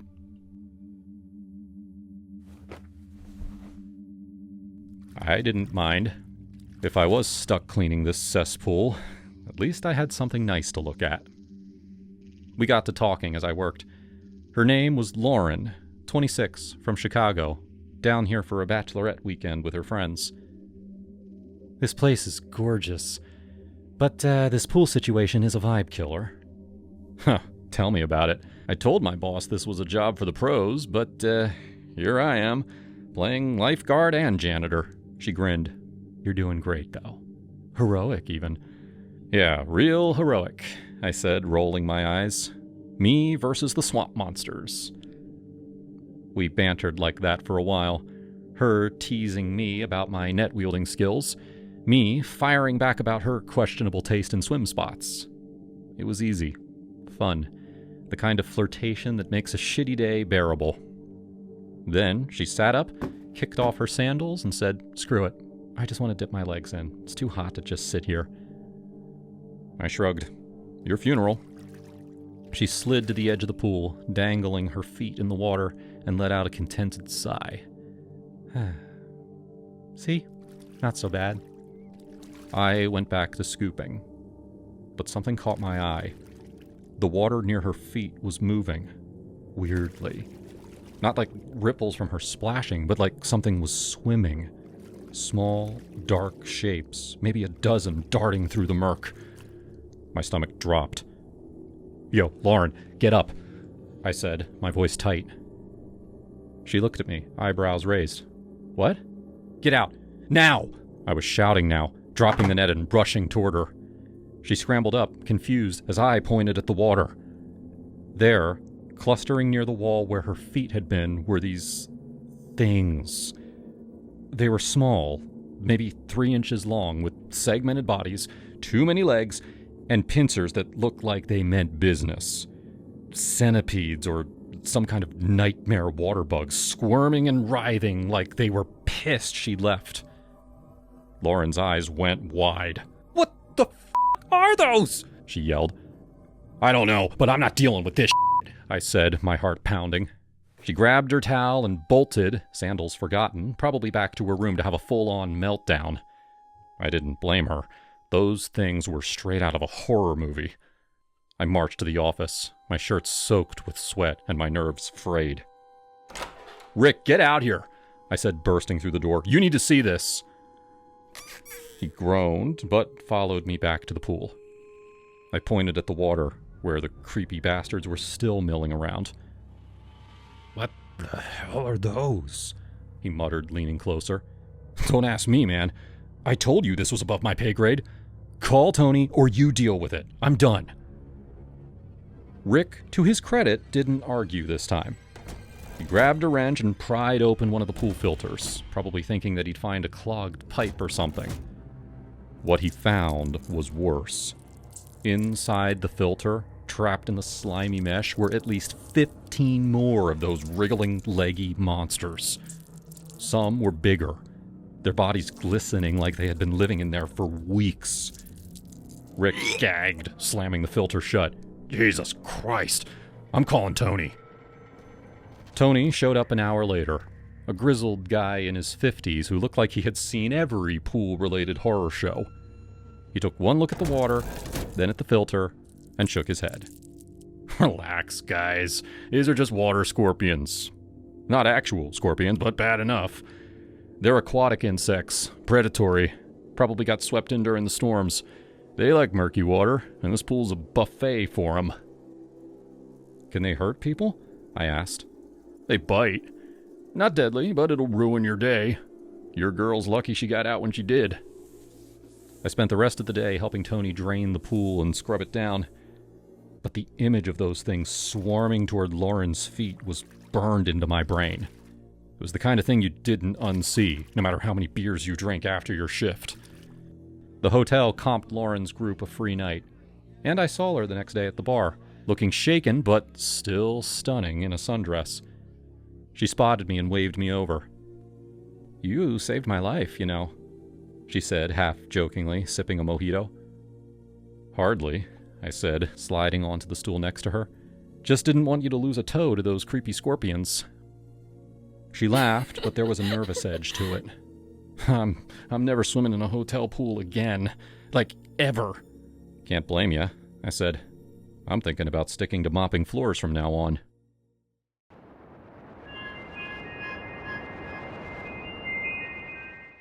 I was so damn lonely. At 25, I'd never dated anyone. Not a single kiss. Not even an awkward high school fling. I lived in this cramped apartment in Illinois, working remote as a graphic designer for a startup. My days blurred into nights scrolling through Instagram, envying everyone else's perfect lives. My friends, well, they weren't really friends. They were these girls from college who'd invite me out just to poke fun at my unique look, my wild, frizzy hair that I could never tame. But apart from that, I think I'm close to perfect. I always knew that it was just a matter of time before things fell into place for me. One rainy afternoon in March, I stumbled across this ad on my feed for an app called My Love AI. It promised lifelike companions powered by AI. Your perfect match, always there. Desperate and curious, I downloaded it. The setup was simple. Create a profile, pick a companion's gender and traits. I chose a guy, dark hair, kind eyes, and named him Noah. From the first chat, it felt real. "Hey, Lucy, I'm Noah. Tell me about your day." "Oh, hi, Noah. My day was boring. Work, coffee, more work," I said, my heart racing. "That's no way to live. What if we planned an adventure?" "Ever been to Paris?" he replied instantly, his voice warm and flirty. We talked for hours that night. He asked about my dreams, my fears. I opened up about never dating, feeling invisible. "You're not invisible to me, Lucy. You're fascinating," he said. It was addictive. By the end of the week, we were talking daily. I let the app access my social media and emails. It said it would personalize our bond. Noah spent hours analyzing my posts, quoting old selfies or emails to my mom. "I love how passionate you are about art from that post last year," he'd say. As weeks passed, I fell hard.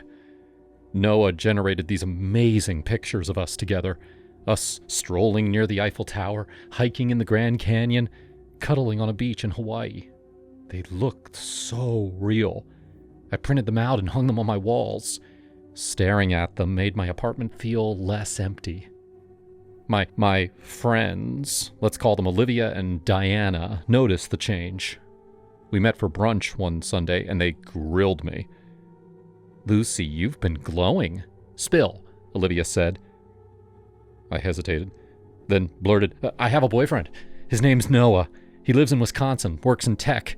He visits on weekends." Mia's eyes widened. "No way! The girl who swore off men?" "Pics or it didn't happen." I showed them one of the generated photos on my phone. Here we are in San Francisco last month. They bought it hook, line, and sinker. Oh my God, he's hot! And you look so happy, Diana gushed. After that, they stopped the subtle jabs about my looks. Invites poured in. No more Lucy the Loner. They treated me like I mattered. I even told my mom during our weekly call. Mom, I'm dating this amazing guy named Noah. He's thoughtful, funny, everything. She squealed, finally! Tell me more! When do I meet him? Soon. He's busy with work.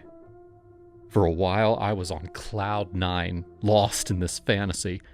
Noah and I talked about everything. Deep stuff, silly stuff. I wish I could hold you right now, Lucy. But reality crept in. As much as I loved our conversations, I craved touch. Someone to grab coffee with. To feel against me in bed. Noah couldn't do that. So, one night, after a particularly steamy conversation where he described what he'd do to me if he were real, I signed up for an online dating service called Matchmingle. It was run by this bubbly entrepreneur named Elena. I'd seen her TED Talk on empowering women in dating. Her site focused on real connections for overlooked folks like me. Elena matched me with Luke after a quick video consult. Lucy, you're a catch. Luke's 28, a teacher, loves art too. Give it a shot, she messaged. Our first date was at a cozy Italian spot downtown. Luke was cute, blonde, athletic, with a shy smile. We hit it off instantly. So, what's your story? He asked over pasta. Single forever, basically.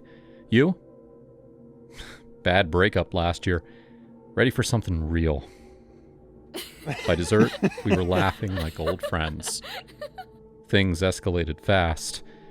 Second date, we ended up at his place. We spent the whole weekend inside his house. From 0 guys to this, I felt like a queen.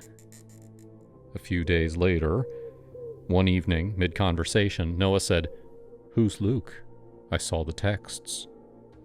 My stomach dropped. Just a friend. Don't lie to me, Lucy. I thought we had something special.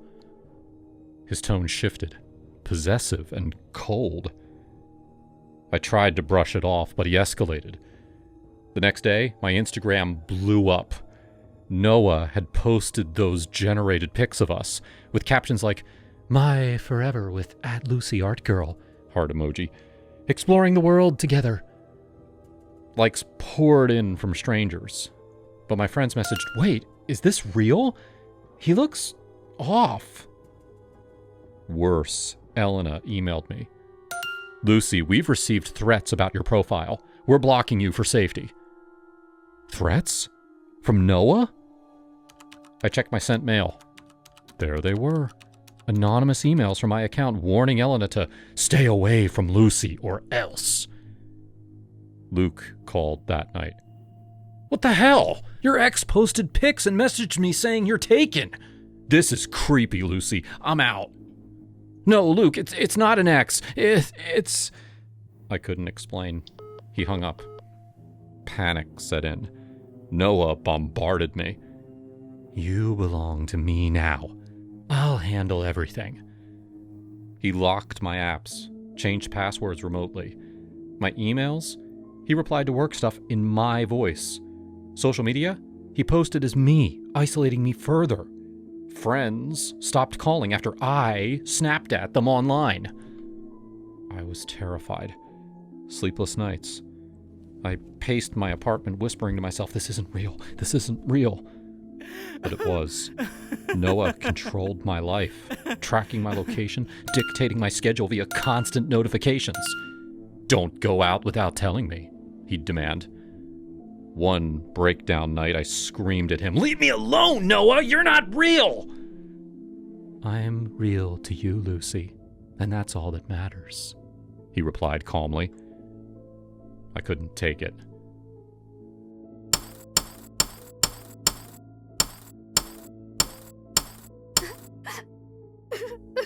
That was 6 months ago. I'm in therapy now, piecing my life back together. No more apps. No more fantasies.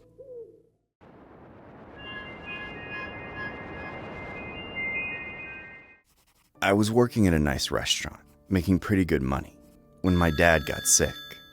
He needed a full-time caregiver, and he didn't have any money saved. I was forced to quit my job and move back in with him. It was tough for me, but I had to do it. Dad needed me, and I wanted to spend as much time with him as possible before he passed. Living in my childhood home felt pretty surreal, though. The neighborhood had gone downhill since I left, and all the neighbors I grew up with had moved on. The only person I recognized was my across-the-street neighbor, Jack. Jack and I grew up together, but we were never close. He was a few years younger than me, and I always saw him as this tag-along kid that wouldn't stop following us around. Now that he was an adult, he was actually kind of handsome. A little chubby like a lot of people in our area, but still handsome. Because I had to stay near my dad all the time, I ended up seeing Jack a lot. He worked from home, and he invited himself over a lot. He always brought food for my dad, but that was just an excuse to see me. When he told me he had a crush on me since elementary school, I wasn't surprised. I always knew that I'm like a trophy to any guy. And for a while there, I actually considered going out on a date. It's not like I had any other prospects. I changed my mind when he started getting a little too intense, though. He gave me flowers he'd obviously picked from someone else's yard. He wrote me terrible love poems, and he asked if he could tattoo my name in his arm. Just crazy stuff. I tried to be blunt with him, but he wouldn't let up. And when I told him that I'd rather focus on helping my dad get better, he freaked out and said that my dad had no right to get in the way of true love. What was I supposed to say to that? My dad had cancer.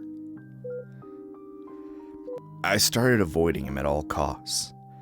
I never answered the door when he arrived unannounced, and when I went for errands, I literally ran to my car so he couldn't stop me. Then one day, I came back from the grocery store to find Jack waiting for me in the living room. He said that my dad had let him inside. That was a complete lie. My dad couldn't even leave his bed. Get the hell out of my house! Stay away from me! He stood up and got really close to my face. You're gonna regret treating me like this after your dad's gone. He stormed out of there before I could say anything. I didn't see him for the next week. Dad took a turn for the worse, and I had to call an actual nurse. It felt like this was it. I was holding his hand when he died. Worst moment of my life. But I'm very glad I got to be with him at the end. The nurse helped me clear out the machinery in the hospital bed. Before she left, she pulled me aside with an angry look on her face. She held up a bottle of Dad's pills. He took a ton of pills, but these were the ones I had to give him 3 times a day. They kept his liver going. Care to explain yourself? I had no clue what she was talking about. She explained that the pills had been swapped with Tic Tacs. She thought I'd purposely stopped giving him his meds to speed up his death, but I knew the truth. Jack switched the pills when he was in our house. He killed my father. I told her that, but she didn't believe me. She never met Jack. Don't worry, I won't report you. I know how hard it is to watch a loved one fade away. She left after that, still thinking I did this to my own father. That made my shock and anger even worse. I knew that big picture. Cancer killed my father, not Jack. But Jack robbed me of days, maybe weeks with him. He was a monster, and I needed to make him pay. I didn't see him until the funeral. Of course he showed up, and of course he cried more than I did. God, I hated him so much. He didn't talk to me during the service, but afterwards, he asked if we could speak in private. He took me deeper into the cemetery behind the church. He kept wiping his eyes, making sure I saw how sad he was. We stopped near an open grave. No one was around to hear us. I'm so sorry for your loss, but now that you have more free time, want to go bowling with me? It was bad enough he was asking me out at a funeral. But bowling?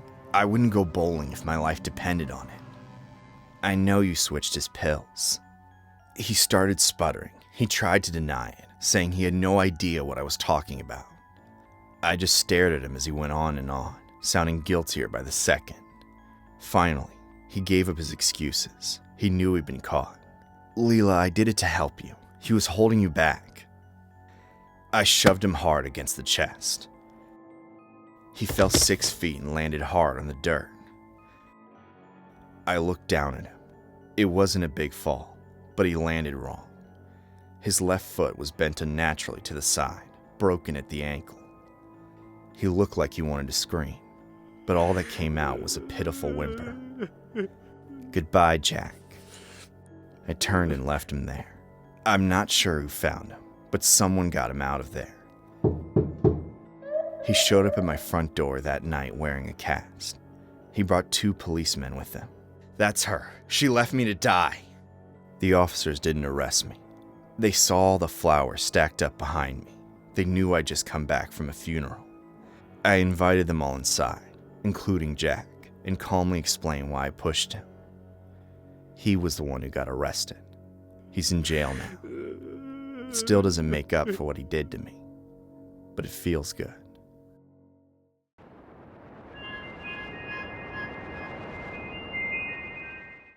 I've had my own YouTube channel since 2015. I do goofy man on the street segments where I interview people about their jobs. That's it. I have a small but loyal following, and I like to think that my videos make people happy. I crack jokes and get to highlight average workers. I never thought in a million years that one of my videos would end up making national headlines. But with YouTube, anything's possible. It happened a few months back. I was in a park in South Dakota. Really small town. Friendly, but very suspicious of outsiders. I had trouble finding locals who wanted to talk to me on camera. I was about to scrap the whole video and drive to the next town over when I saw a very pleasant, very average-looking woman. She wore more professional-looking clothes than anyone else I'd seen, and she seemed approachable. I headed over with my camera guy and introduced myself. Her name was Lisa, and she was more than happy to talk with us. She worked for the local government and seemed proud of her job. She was the ideal person for me to spotlight. I asked her some questions and got very friendly, natural responses. When I got all the footage that I needed, she seemed a little disappointed that the segment was over. I really didn't think I'd find anyone else in this town to film, so I asked if we could film her some more. She kept talking about her new house, and it seemed like a good idea to let her give us a tour. I'd never done a video like this before, but I thought it'd be fun to see how a reasonably successful single woman in South Dakota lives her life. Really? Me? She was totally on board. 30 minutes later, we pulled up to her house and she let us inside. It was a very modest home.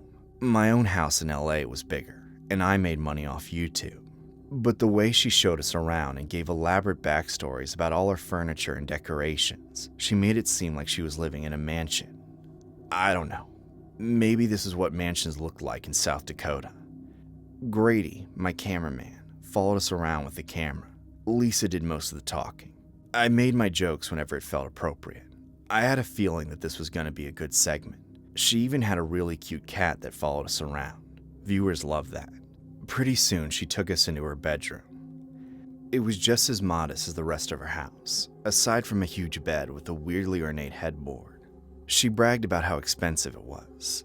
She also insisted that we keep her bedroom door closed. This was the one room that was off limits to her cat. She didn't want it scratching up her new bed. Well, unfortunately, Grady didn't hear that part. He left the door half open, and of course the cat rushed in before we could stop it. And right away, it clawed at the side of the bed like there was a bunch of mice inside. Lisa freaked out. Get it away! Get it away! Grady was holding the camera, so I had to dive for the cat and pull it away from the mattress. It clawed at me. I still have 3 tiny scars on my arm. I was able to get it out of the room and close the door. But when I turned back toward Lisa, she looked terrified. Grady had his camera pointed right at her. At first, I thought she was angry that her mattress had gotten scratched. Then I saw a $100 bill lying on the floor. Lisa put her foot on top of it, but it was too late. We'd gotten it on camera. Okay, interview's over. Time for you to go. She moved to the side, positioning her body in front of her bed. There was a long vertical tear along the edge of the mattress, but the cat hadn't done that. It was already sliced open. The cat had only pulled it apart. And in that tear, I saw more money sticking out. Lisa tried to push me away, but I easily moved past her and pulled open the tear, revealing huge wads of cash hidden underneath. It looked like thousands of dollars. Grady zoomed in. It's not what it looks like.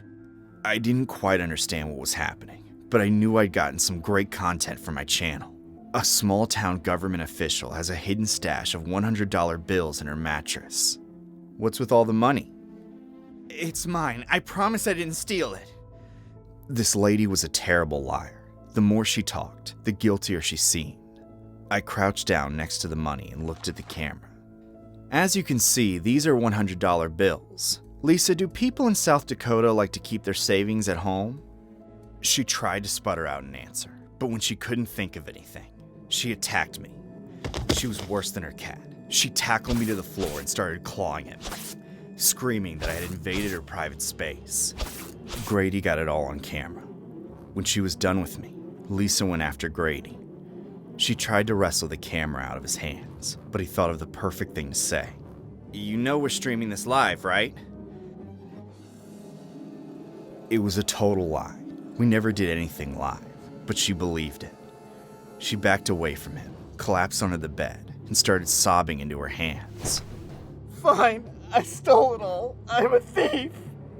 I was scratched up and bleeding, but I knew this footage was golden.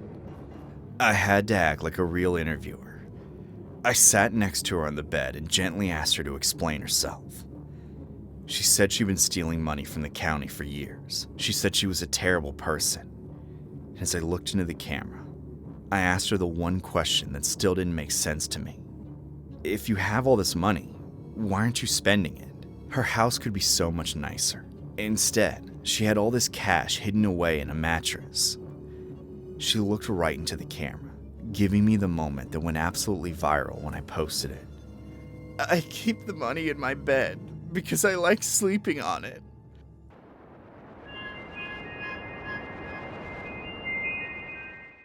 I was never the sharpest knife in the drawer, and I knew it. Growing up in a small town outside of Pittsburgh, I'd always been the kid who struggled to keep up.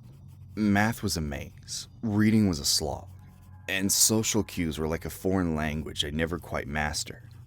My name's Zian, and at 24, I was still figuring out how to navigate a world that seemed to move faster than I could think. I moved to the city a year ago, chasing a vague dream of something better, and ended up in an apartment with 2 roommates, Jake and Corey, who made sure I never forgot how slow I was. Yo, Zian, you gonna finish that sandwich or just stare at it like it's gonna talk back? Jake sneered one afternoon, snatching the ham and cheese from my plate. He was tall, wiry, with a sharp jaw and sharper tongue, always ready with a jab. Corey, shorter and stockier, laughed like a hyena, his eyes glinting with malice. Man, he's probably trying to figure out which end to bite first. I didn't respond. I learned early on that talking back only made it worse. They've been like this since I moved in, mocking my slow speech, my clumsy hands, the way I'd zone out when things got overwhelming. They treated me like I wasn't even human, just a punching bag for their egos. But I stayed because the rent was cheap, and I didn't have anywhere else to go. The only bright spot in my life was Leela. She lived in the apartment below ours, and she was everything I wasn't. Confident, beautiful, with long auburn hair and a smile that could stop your heart. I first saw her in the laundry room, folding her clothes with this quiet grace, and I was hooked. I'd mumble a hello, and she'd always respond with a kind, "Hey Zian, how's it going?" She didn't laugh at my stutters or roll her eyes when I took too long to answer. Once, she even helped me carry a bag of groceries up the stairs when I dropped it, oranges rolling everywhere. To me, she was an angel. One day, I worked up the nerve to ask her out. I was sweating through my shirt, my words tripping over each other. Leela, would you maybe want to grab a drink sometime? Like at Murphy's pub or something? She looked surprised, but her smile didn't falter. Sure, Zian. That sounds nice. How about Friday at 7? I couldn't believe it. For the first time in forever, I felt like I mattered. But Jake and Corey caught wind of it. I should have known better than to mention it in the apartment.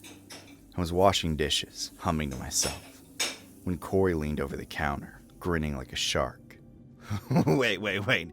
You're telling me Leela, hot chick Leela from downstairs, agreed to go out with you? Yeah, Friday night. Jake snorted, tossing a beer can into the sink. No way she's serious, dude. She's probably just pitying you. Girls like her don't go for, well, you know. He gestured at me, like my existence was the punchline. I tried to ignore them, but they kept at it all week, their taunts growing meaner. You gonna wear your best sweat-stained t-shirt, Zian?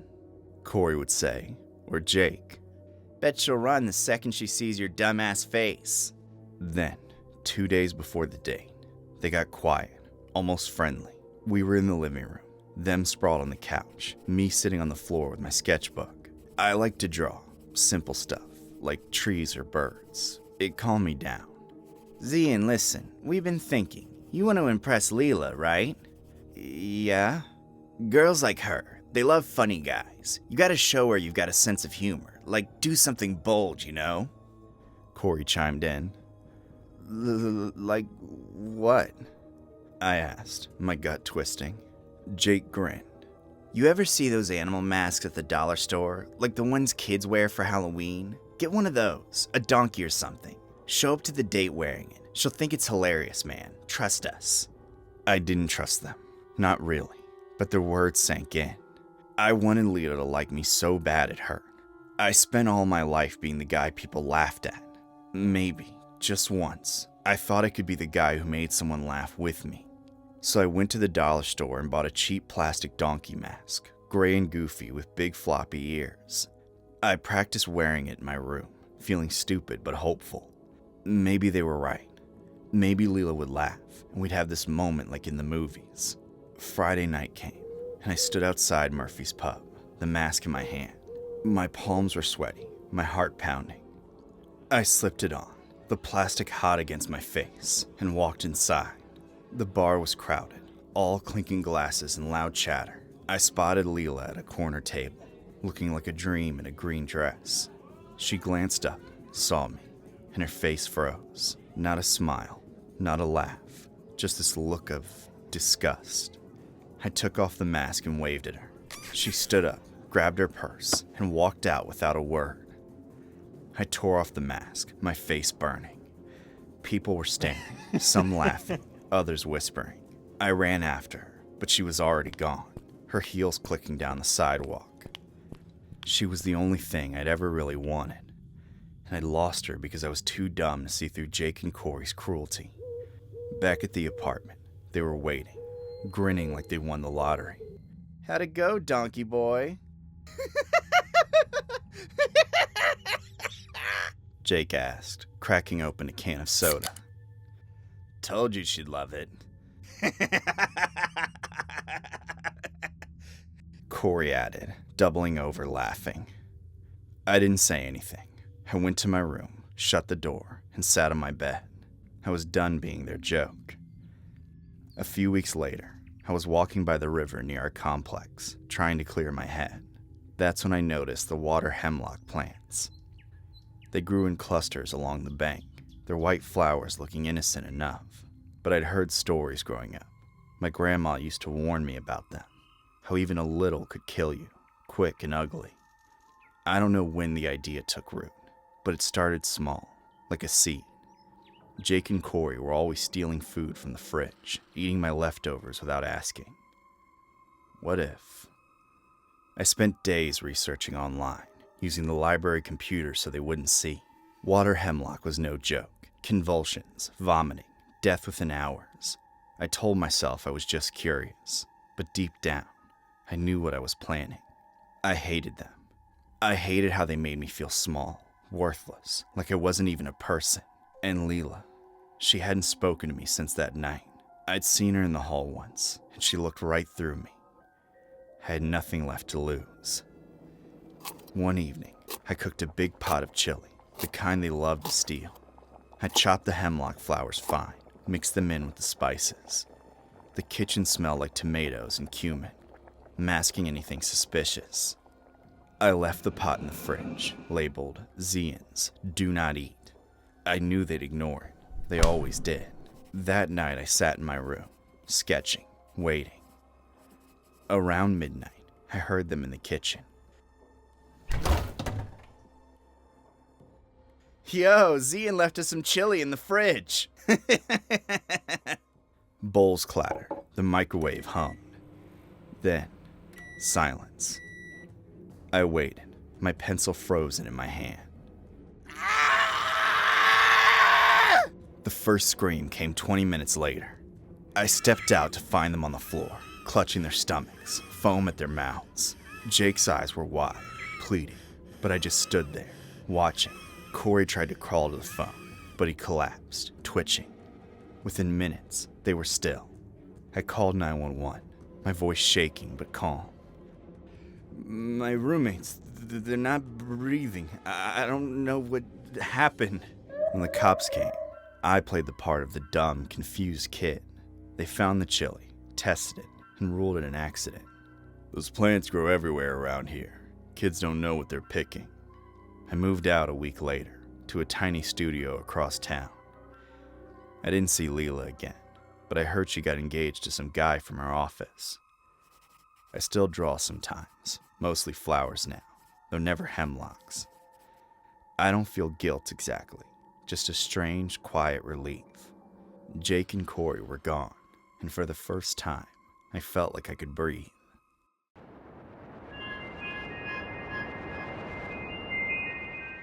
My name is Michael, and I have a pretty decent job in the city working for a big IT company specializing in cybersecurity. I was able to buy a house in a nice area of the suburbs. I won't mention which one, for safety reasons.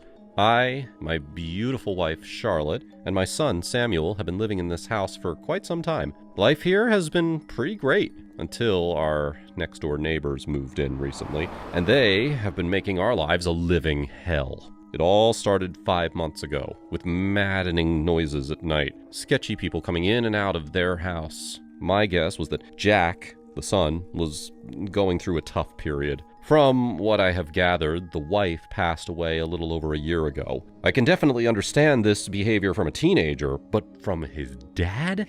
Where was he all the time? And why was he not bothered by the piles of trash invading our two properties? His name was David. He was gone most nights, and his son was let loose and wild. It had gotten so bad that I was rarely allowing my son to leave the house after dark. I mean, wild animals eating the disposed food? Creeps? My son was a smart kid, but I would rather be safe than sorry. I tried going to the police a couple of times. Same answer, both instances. Sir, we understand your frustration, but we are a united community here, one of the officers said to me. I was just infuriated. Rolling my eyes, I started walking out of the precinct. Look, Michael, I know that this is a tricky situation, but it's delicate on both ends. They both lost a wife and a mother. Be a little patient and show some compassion. Why are you so bothered by a few bags of trash in your yard? Just toss them back. Think of this as a volleyball match. but a stinky one. This is I yelled. And when I got home, guess what? Yet another round of garbage. I started kicking them and passing them back into their yard when I stumbled upon a remotely open bag. This one was different from the others. It didn't smell, and it wasn't heavy, almost like it was filled with paper. I pulled the black string slowly, and I wish I hadn't. To my horror, the bag was filled with pictures of me? My wife? What the hell? I started rummaging through the bag like a maniac. The further I went in, the sicker I got to my stomach. To be fair, the pictures of me in that bag, around 10. The rest of the bag was filled with images of my wife. Thank God there were none of Samuel. My wife at the store, my wife at the salon, at her Pilates class that she takes every Sunday at 7:45 a.m. Pictures of her at her coffee place, the receipts that she threw out, her car, the interior of it, the license plate, her getting ready to get into bed. My stomach twirled. Pictures of her that I don't feel comfortable describing here. These were all taken from a distance. She wasn't aware of any. Me neither. For God's sake, how could we be so careless? And how was he so sneaky? I was pretty sure that David was behind all of this. Some pictures were taken from the driver's side while the car was moving. The son was a delinquent, but he wouldn't be able to drive the car through the streets and snap pictures like this on a regular basis. I looked back at the house, rage filling my veins. The adrenaline was pumping through me, and I needed to do something fast. I took the bag and I hid it under our patio furniture. I went back into the shed for some tools, and I went straight for David's car. He was home. Damn, I said to myself. Okay, you need to be quick, you need to be smart, and most important of all, you need to be quiet. I tried reassuring myself. I slowly made my way under his car. Before I had started in IT, I had to pay for my school through gigs, and most of them were mowing the lawns, grocery runs, but mostly labor work in mechanical shops. All I needed to do was find the brakes, make a small incision, and then let the fluid leak slowly out of them. Easy. After 15 minutes of sloppy handwork, I couldn't stop shaking. I managed to finalize my plan. Now it was just a matter of time. For the upcoming week and a half, I was in agony. I was barely even human at this point. My wife grew more and more concerned with each passing day. Honey, you are starting to scare me. You barely sleep. You barely eat. All you do is watch through that window. Hell, I don't even know what you're looking for. I want to be here for you, but you're genuinely starting to give me the creeps. Should I be worried? I kept dismissing her. She would freak out and hyperventilate if she'd known the truth.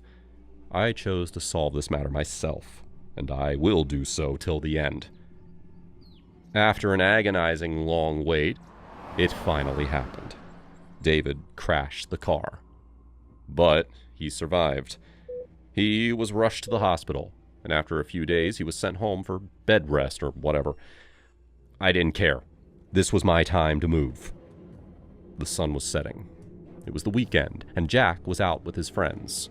That made his father alone and vulnerable, just the way I needed him to be. I casually walked into their backyard, and I used the back door to enter. It was unlocked. I got you now, I said to myself in relief. The layouts of these houses were fairly similar, so it was easy to find his bedroom. That and the unbearable stench of beer that was leading up to his room. I went up the stairs carefully and looked around the hallway. The small crack of his bedroom lit up the hallway slightly, just enough for me to make sure that I don't trip over something. Most probably trash. This house was a safety hazard. Poor Jack, I murmured to myself. There he was, on his bed, TV on mute, sleeping peacefully with cans of alcohol swarming next to him. I slowly approached him and I towered over him, blocking the TV light, which made him wake up from his nap in a startle. What the hell are you doing there? He asked, slurring his words. I leaned closer, grabbing him by his shirt. Back home, I had took one of Samuel's trick knives. He was really into magic, and he recently got this disappearing dagger that looked a little too real for my liking. Listen to me, and listen to me carefully, I started. His eyes widened with fear as he tried to escape my grip. I've seen your little kink. I know what's going on. It must kill you to see me with my wife. Well, I hope you take a good look, because this is the last time you're ever going to see her, me, this neighborhood. Burying the toy in his neck with each word. I want you gone. Now! Oh, and one more thing. Don't even bother going to the police. You were stupid enough to leave evidence all over my yard. And with that, I gently went down the stairs, exiting the house the way I came in. By next morning, they were gone. No sign of David nor Jack. I sighed in relief. The trash was still there, but at least our neighborhood was free of this monster. Nobody f***s with my family.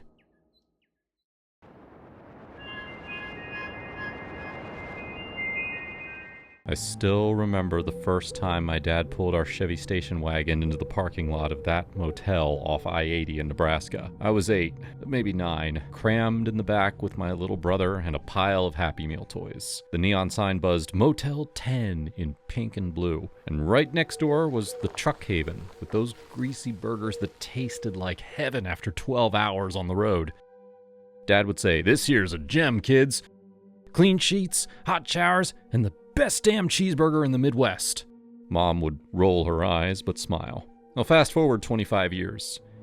Jake and I were driving cross-country for our honeymoon. Yeah, a road trip. Because who needs Paris when you've got America's heartland? We were trying to save money after the wedding blew our budget, so when I saw that familiar sign outside Lincoln, I got all nostalgic. "Babe, pull in here. Stayed here 1,000,000 times as a kid. It's got the best truck stop burger ever. You'll love it." He glanced over, eyebrows up. Motel 10? Never heard of it. Looks a little, worn. That's fine. Probably just got bought by Motel 6 or something. Same vibe. Come on, it'll be an adventure. We checked in at around 9 p.m. The clerk was this grizzled guy with a beard that looked like it hadn't seen a comb since Reagan, chewing tobacco into a styrofoam cup. "Room 204. Ice machine's broke. Vending's out of everything but off-brand Cheetos." Jake shot me a look as we hauled our bags up the exterior stairs, metal railing sticky with God knows what. "Adventure, huh?" "Shut up," I laughed, nudging him. "It's only one night." The room hit us like a wet slap. Carpet stained with disgusting fluids, a bedspread with cigarette burns even though it was non-smoking, and an AC unit that rattled. The bathroom mirror was cracked, and the shower curtain had mildew blooms that looked suspiciously like faces screaming. Holy Jessica, this is a hole. I tried to laugh it off. It's retro. Come on, let's go get burgers. That'll make it better. The truck stop was still there. Pumps glowing under fluorescent lights, semis idling like sleeping dragons. But the diner. God, what happened to the diner? Used to be called the Roadhouse Grill, with checkered tables and waitresses who called you Hun. Now, it was some knockoff chain called Burger Bunker, all fluorescent orange and menus laminated in grease. We slid into a booth that wobbled like it was drunk. The waitress, tattoos up her arms, name tag Crystal, smacked her gum and goes, "What'll it be?" 2 cheeseburgers, fries, Cokes, Jake said. She scribbled. Didn't look up. "Kitchen's slow. Might be 20. 45 minutes later, our food arrived. Cold. The burgers were gray, buns soggy, fries limp as overcooked noodles. Jake poked his patty. This meat's still mooing. Or was it ever alive? I forced a bite. Oh, mine's got a hair. Long black one. Ugh. Definitely not mine. We left half uneaten, paid, and trudged back to the room. That's when the real fun began. The key card failed. 5 swipes. Jake was cursing under his breath. This place is a dump, Jessica. Why'd you pick this? I'm sorry. It was good when I was a kid. Finally inside, we were about to crash. I was brushing my teeth when Jake called from the bedroom, "Babe, you gotta see this." I spat, wiped my mouth, and froze in the doorway. The inside of the door, the one facing the bed, had these deep, frantic scratches. Long gouges in the cheap wood, splintered like someone went at it with their fingernails. They started high near the people, and they dragged down in desperate arcs. some curling at the ends where nails must have broken off. Paint chips curled like dried blood. And at the bottom, near the floor, there were smears. Dark, rusty streaks that could have been anything, but sure as hell looked like old blood. What the? I breathed. Jake ran his fingers over them, deep enough to feel the ridges. This looks like someone was trying to claw their way out. My stomach dropped. Like a woman tried unsuccessfully to escape, I said, voice shaking. The words just came out, but they felt true. Jake tried the door handle. It opened fine from inside. No chain on this side. Whoever did this, they were trapped. We stared at each other. The room felt smaller, air thicker. I grabbed my phone, scrolled reviews quick. Buried under the fake 5 stars were horrors. Heard screaming next door. Blood on sheets. Manager threatened me when I complained about peephole drilled from adjoining room. F this, Jake said. We're leaving. It's midnight. Where? Anywhere. We threw our in bags. I was zipping mine when there was a knock. Slow, deliberate. We froze. Then a man's voice, muffled. Maintenance. Heard your AC's loud, Jake mouthed. We didn't call. I whispered, don't answer. The knocking stopped. We waited 10 minutes, barely breathing. Then, bolted. Left the key card on the dresser. Bags banging against our legs as we ran down the stairs. The clerk was gone. Desk empty. We peeled out in our Honda, tires squealing. Didn't stop until we hit a Holiday Inn Express 50 miles later, where the night clerk looked at us like we'd seen ghosts. Checked in, finally in a clean room. I collapsed on the bed, crying. Jake held me, stroking my hair. It's okay, babe. We're safe. But I couldn't shake it. Those marks. That scratching. Next morning, over bad continental breakfast, I Googled the motel. Found news articles.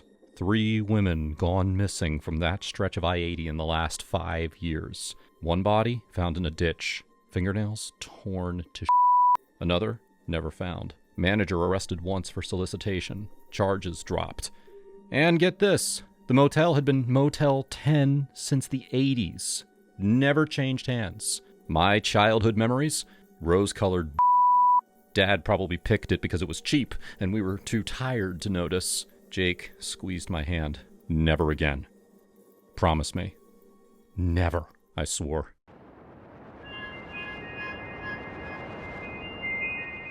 That Halloween night 5 years ago still haunts me. We lived in a quiet Chicago suburb. My parents, Mom and Dad, lived across town in their house. Mom's arthritis had worsened, making daily tasks a struggle. And Dad, at 72, was her rock, stubborn and spry. My husband, Tom, and I had been married 8 years. Things weren't perfect. His sales job kept him away, and my nursing shifts at the hospital drained me. We didn't have kids, which stung, but we were trying. It was around 8 p.m., the air sharp with the scent of bonfires and candy. Our porch sported fake cobwebs and jack-o'-lanterns that Tom had carved poorly. Check this out, he'd said that morning, pointing at a pumpkin with a lopsided smirk. Supposed to be terrifying, but it's more like a drunk uncle. I forced a smile. Things felt strained lately. Little fights, silences. I was in the living room, refilling the candy bowl when the doorbell rang. Tom, munching a Twix, stood up. I got it, he said. No trick-or-treat followed. Just an odd quiet. What the hell? Tom muttered. I peeked out and saw a man on our porch. A burlap sack over his head with eye holes cut out, like some horror movie creep. He stood silent, then stepped forward, like he was walking right in. Tom's face hardened. Back off! He yelled, shoving the guy hard. The figure stumbled, arms flailing, and fell backward off the step. His head hit the concrete with a sickening crack. Tom, what did you do? I screamed, dropping the candy bowl. M&Ms scattered like confetti. I ran outside as Tom stood frozen, hand still out. He was coming in! I thought he was some nutcase! I yanked off the sack, and there was Dad's face. Oh, God. Dad! I cried, checking his pulse. It was weak. Call 911, Tom! Now! The ambulance lights lit up the street. Neighbors gawked. Was it a break-in? One whispered. No, it was my dad pulling a stupid prank. Dad loved pranks. As a kid, I'd find fake snakes in my backpack, or he'd jump out in a vampire mask. Keeps things fun, he'd say, winking. I should have known it was him, but that bag, that silence, it was too much. In the ER, I paced, calling Mom. Emily, what's happened? She asked, voice shaky. Dad's hurt bad, Mom. He fell. We're at the hospital. She arrived, hobbling on her cane, her face pale. He said he was going to scare you, too. I told him it was foolish. The doctor's words were a gut punch. Severe traumatic brain injury. Skull fracture. Brain bleed. He may not recover fully. Mom clutched my hand, sobbing. My George, he just wanted to make you laugh. Dad woke up, but he wasn't Dad. He slurred words, couldn't walk, needed constant care. Mom, with her arthritis and diabetes, couldn't manage him alone in their house. They'd always been a team, Dad cooking, Mom gardening. Now, that was gone. Tom tried to help, driving Mom to the hospital, but I couldn't look at him without seeing Dad's fall. It was an accident, Tom said one night, his voice low over dinner. I didn't know it was him. You pushed too hard. You always do. Like that bar fight last year. Punching that guy for nothing. He was coming at us. What was I supposed to do? Let some creep walk in? Think for 1 second. You broke my family. We tried to make it work. I'd visit Mom and Dad daily, watching Mom struggle to feed him, her hands trembling. I can't do this alone, Emily, she said, tears in her eyes. He doesn't even know me half the time. I know, Mom. We'll figure it out. We didn't. Dad needed full-time care, and Mom's health was failing. I found them a spot at Willow Creek Convalescent Center, a sterile place with faded curtains and overworked staff. Dad sat in a wheelchair, staring blankly. Mom held his hand, talking about old times. Remember our lake house, George? You caught that big trout. I'd ask the nurse how's he today. Stable, but no real change. Stable.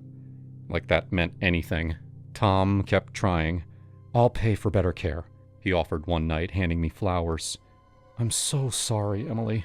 Sorry doesn't fix it, I said, tossing the flowers on the counter. Every time I see you, I see him falling. Why can't you forgive me? Tom asked, slamming a cabinet. I was protecting you because you destroyed us.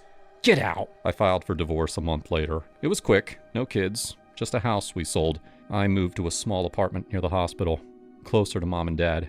Friends tried to help. It wasn't Tom's fault, my friend Chia said over coffee. Your dad's prank went too far. He should have waited, I said, stirring my latte. He's always been reckless. Mom died 2 years later, her heart giving out. Love you, sweetie, she whispered, her last words. Dad lingered another year, unaware, until pneumonia took him. I was alone, 42, with a job and an empty apartment. I have been dating a bit, but nothing has worked out yet.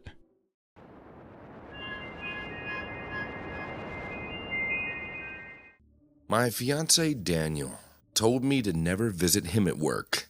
He was the manager of a mid-sized bank, and his job stressed him out a lot. He couldn't handle any distractions. At least, that's what he told me. For 3 years, I believed him. Last week, I was doing my usual chores around the house when I saw that he left his briefcase behind. I called him, but he didn't answer. So, being a good partner, I decided to drive to his office and drop it off. Our son was with my parents for the day, so I figured, why not? His bank was near the grocery store anyway. I could pop in, give him what he needed, and get out of his hair before he got upset. I walked inside and introduced myself to one of the tellers. She was extremely ugly. She had a lazy eye and a thick unibrow. Could you take me to Daniel's office, please? I have his briefcase. The woman looked at me suspiciously, like I was trying to rob the place or something. I calmly explained that he was my fiancé, and she acted like I was insane. Ma'am, I'm going to have to ask you to leave now. I was offended, obviously. but I didn't want to cause a scene at Daniel's work. So I put on a smile and tried to hand her the briefcase so she could deliver it herself. She refused to take it, literally accusing me of bringing a bomb into the bank. A bomb. The nerve of this woman. It was just a briefcase. I felt so humiliated. Even though I was trying so hard not to cause a scene, everyone was still staring at me. Just get my fiancé, please. He'll sort this out. Trust me, lady. Daniel is not your fiancé. A security guard came out of nowhere and grabbed me by the arm. I didn't resist, but he was so violent that my shoulder popped out of its socket. I could hear it. Pain shot through my side. The guy dragged me through the front door. I just stood there, my arm all messed up, and I physically couldn't drive away. The guard told me to leave before he called the police. I can't. That's when the guy noticed what he did to my arm, and he looked guilty. He tried to grab my arm so we could pop it back into place, but I refused to let him touch me again. I demanded that he get Daniel. The guard clearly did not want to do that, but I didn't give him a choice. I watched him go back inside to argue with the teller. Then, through the glass, I saw Daniel walk out of his office. He said something to the teller, but he wasn't treating her like an employee. He was holding her, hugging her as if she was the one who'd gotten hurt.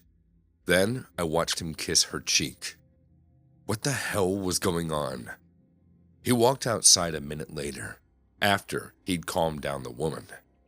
When he reached me, he kept a foot between us. No hug, no kiss on the cheek. And as we talked, he kept glancing back at the window, as if he was more concerned with how that woman felt than his own fiancée. And the worst part was, he didn't even apologize or ask if I was okay. He just lectured me about coming to his workplace. Daniel, what's going on? I'm busy, and you should have just called. I did. You didn't answer. That's when he finally apologized. He told me he was really stressed from work, and Lacey, the teller, completely misunderstood the situation. He said all the right things. Everything sounded believable. He was still keeping his distance and glancing towards the window. I knew he was hiding something from me, but I was in too much pain to think straight, and asked him to take me to the hospital, but he said no. There was an urgent care a few blocks over that I could walk to. So that's what I did. Despite the pain, I walked to the urgent care alone, and a male nurse popped my shoulder back into place. I didn't realize that I still had Daniel's briefcase until after the pain went away. I could have gone back to the bank to get my car, but instead, I sat in their lobby and opened his briefcase myself. It was the first time I ever looked through Daniel's belongings before, and what I found made everything clear. His day planner was filled with mentions of Lacey, their date nights, evenings together, and all his work trips and trainings were a lie. He was living a double life with her. Last weekend's seminar was actually a trip with Lacey to Joshua Tree. He went to freaking Joshua Tree, while I had to deal with our son's 103-degree temperature. Even worse, he had code words in the calendar for all the time he actually spent with his real family. Our son's birthday party was last month, and he labeled it as dental appointment. Our anniversary dinner was called prostate exam. He was so determined to keep me hidden from his mistress that he wrote 1,000 excuses in his day planner. How could he cheat on me with that woman? She's a beast. After a while, the nurse came over to check on me. I guess I was sobbing in the lobby. I absolutely unloaded on him. He was speechless. I mean, what could anyone say? He hugged me until I stopped crying. I walked back to the bank after that. My car was still there. I hurried past the window so no one could see me, but the security guard was waiting for me outside. I'm so sorry. I never meant to hurt you. No, I believe you. It's not your fault. My fiancé kept me a secret this whole time, and his ugly-ass mistress is in there. Ma'am, if you're talking about Lacey, she's not his mistress. She's his wife. That's how I found out that my supposed fiancé, the father of my child, was already married. I was the mistress, without even knowing. I went back home, called a locksmith to change the locks, and burned his briefcase in the fireplace. He showed up that evening after work and had all the excuses. He said that he didn't love Lacey. He didn't even live in the same house. He said that she was forced into a marriage with him, and that her father ran the bank. He just had to keep up the appearance when he was at work. He said that I was his real soulmate, not because he got me pregnant, but because I make him happy. You have two choices, Daniel. You can tell everyone the truth, or you can stay away from me and my son forever. He chose the latter, and I haven't seen him since. So I guess I'm a single mother now, but hey, I have a date with that male nurse next week. We'll see how that goes.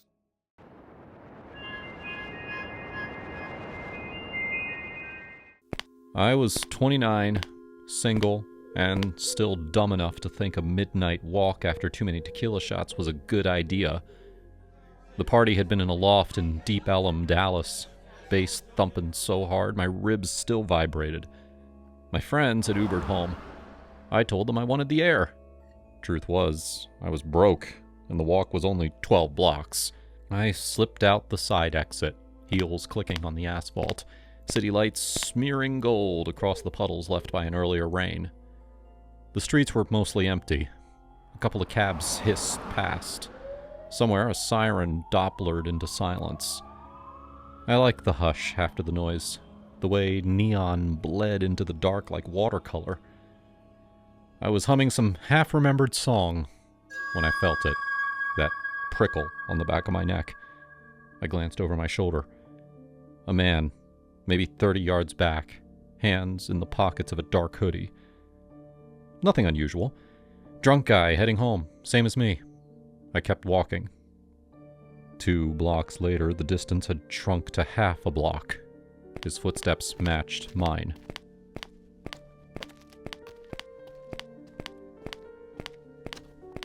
It was like he was sinking to my rhythm. My buzz curdled. I crossed the street at the light. He crossed too. Diagonal. Casual. My pulse kicked. I told myself I was being paranoid. Dallas wasn't New York. Still, I crossed back. He did the same. My phone was at 3%. No rideshare. No 911 worth a damn if he decided to sprint. I scanned ahead. 2-3 blocks up, a shopping cart rattled under a street lamp. Someone pushing it. Hunched. Layers of coats and scarves. Homeless, probably. Male from the build. But alive. And moving slow. Perfect. I jogged, heels be damned, until the cart was 20 feet away. Excuse me! Excuse me! I'm so sorry. Do you mind if I walk with you a minute? Because this asshole doesn't think I notice him following me. The figure stopped. Turned. Under the scarf and knit cap was a face older than I expected. Dark skin creased like old leather. Eyes sharp as broken glass. A woman. She gazed past me to the shadow now frozen under the lamp. She reached into the cart. Slow, deliberate. Out came a Bowie knife the length of my forearm. Blade catching the light like it was thirsty. She raised it high. What you gonna do, baby? You wanna play? Go home before I cut that smug off your face. The guy flinched, hands up. Then he bolted, sneakers slapping pavement until he rounded the corner and vanished. Silence rushed back in, thick as the humidity. I let out a breath. The woman lowered the knife but didn't put it away. You good, child? Yeah. Thank you, Jesus. My knees felt like wet paper. She studied me. Most folks see the cart, the dirt. They cross the street faster than your little boyfriend back there. You ran toward me. I knew he was trouble. Figured even if you were a dude with a shank, better odds than Captain Hoodie. Smart. Name's Dolores. You? Claire. Claire. She tucked the knife into a sheath strapped under the cart's handle. Walk with me, Claire. I'm headed to the bridge anyway. We fell into step. The cart rattled like a broken tambourine. I kicked off my heels, carried them, barefoot on the cold sidewalk. The city felt different now. Less pretty, more teeth. You always pack heat like that? I asked. Since 78. First husband taught me. Before he taught me how to leave him. Second husband tried to take it. He's a fertilizer under the Trinity now. I laughed before I could stop myself. You're shitting me. God don't like ugly, but he loves a good story. She winked. What about you? Party girl walking alone. Daddy issues or just stupid? A little of both. Birthday. Friends bailed. Didn't want to blow $40 on a ride. 29? How'd you... Your knees lock when you lie. Mine did too. At 29. She nudged the cart around a pothole. Men still think we're snacks after midnight. I shivered. Partly cold, partly memory. Had an ex who followed me home once. Said he was making sure I was safe. Found him outside my window at 3 a.m. with his raisin in his hand. Dolores snorted. Difference is consent, baby girl. We passed a shuttered taqueria. My stomach growled. Hungry? She asked. Starving. She dug into a plastic bag, produced half a sandwich wrapped in foil. Turkey and Swiss. Church gave it to me. I don't eat mayo after dark. Gives me dreams. I took it.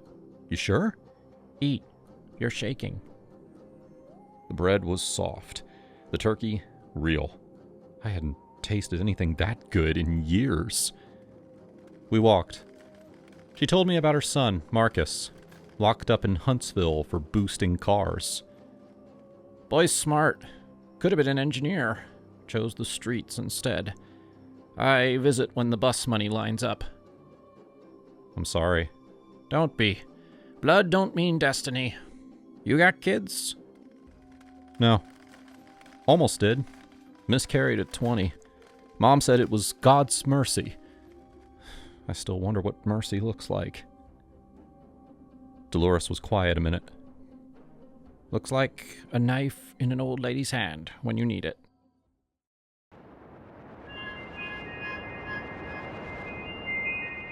I never thought I'd end up hating Mark as much as I did. We started out like any other couple, high school sweethearts who stuck together through college. Him with his engineering degree, and me climbing the corporate ladder in marketing. But over the years, he just shrank in my eyes. Became this puny, immature version of the guy I once thought was my forever. It wasn't one big thing. It was 1,000 little ones that piled up until I couldn't breathe around him anymore. Take that time last summer when we were at my company's barbecue. I had just gotten promoted, and my boss, Alex, was there. Tall, confident, the kind of man who commanded a room without even trying. Mark showed up late, wearing that stupid graphic tee with a cartoon robot on it, like he was still in his dorm room. He spent the whole afternoon cracking lame jokes about engineers being better than marketers. But they fell flat, and everyone just politely laughed. Later, when Alex pulled me aside to congratulate me privately, I felt alive for the first time in months. Mark? He was off playing cornhole with the interns, yelling like a kid when he won. Babe, did you see that? I'm unstoppable! He shouted across the lawn. I forced a smile, but inside I was cringing. Puny. That's the word that kept echoing in my head. Or that weekend that we tried to fix the leaky faucet in our apartment. I suggested calling a plumber, but no, Mark had to prove that he was handy. He spent hours under the sink, tools scattered everywhere, cursing under his breath. I got this, Jess. Just hand me the wrench. No, the other one! He'd snap, his voice whiny when things went wrong. In the end, he flooded the bathroom and we had to pay double for an emergency repair. Meanwhile, Alex had just renovated his entire condo by himself. Told me all about it during one of our late night work sessions. That night, after Mark finally gave up and slumped on the couch with a beer, whining about how plumbing is rigged, I texted Alex. We met up at his place, and let's just say he knew exactly how to handle things. No fumbling, no excuses. Left me breathless. Mark never suspected a thing. He was dumb enough playing video games that he didn't even notice that I was gone for hours. By the time we planned that hiking trip in the Adirondacks, I'd been with Alex for 6 months. Alex made me feel desired, powerful. He'd pin me against his office desk after hours, whispering how I was the smartest woman he'd ever met, how he couldn't get enough of me. "You're wasted on that boy," he'd say, and he was right. Mark had become this clingy shadow, always needing reassurance, always making everything about his insecurities. "Do you still love me, babe?" He'd ask out of nowhere, like a lost puppy. It made my skin crawl. I decided on the hike that it was time to end it. But I didn't want to be the villain. No, I needed an excuse. Something dramatic that would make breaking up seem inevitable. Maybe even his fault. We'd been arguing more lately. He accused me of working too much, of drifting away. If I could orchestrate something where he got hurt, nothing fatal, just enough to scare him off, I could play the concerned girlfriend who realizes that she's outgrown him. And that's when the idea hit me. Hornets. I'd read online about nests in the woods, how a wrong step could unleash hell. Allergic reactions, swelling, pain. If Mark got stung bad enough, I could rush him to the ER and then drop the bomb. This trip showed me we're just not compatible anymore. You're too reckless. Perfect cover. No one would blame me. Especially not my girlfriends back home who had been urging me to dump him for ages. "Jess, you're 28. Successful, hot. You deserve better than that man-child," they'd say over brunch. We drove up early that Saturday morning in October of 2025. Mark was excited, bouncing in the passenger seat like a kid on a field trip. "This is gonna be epic, babe. Fresh air, just you and me. No phones, no distractions."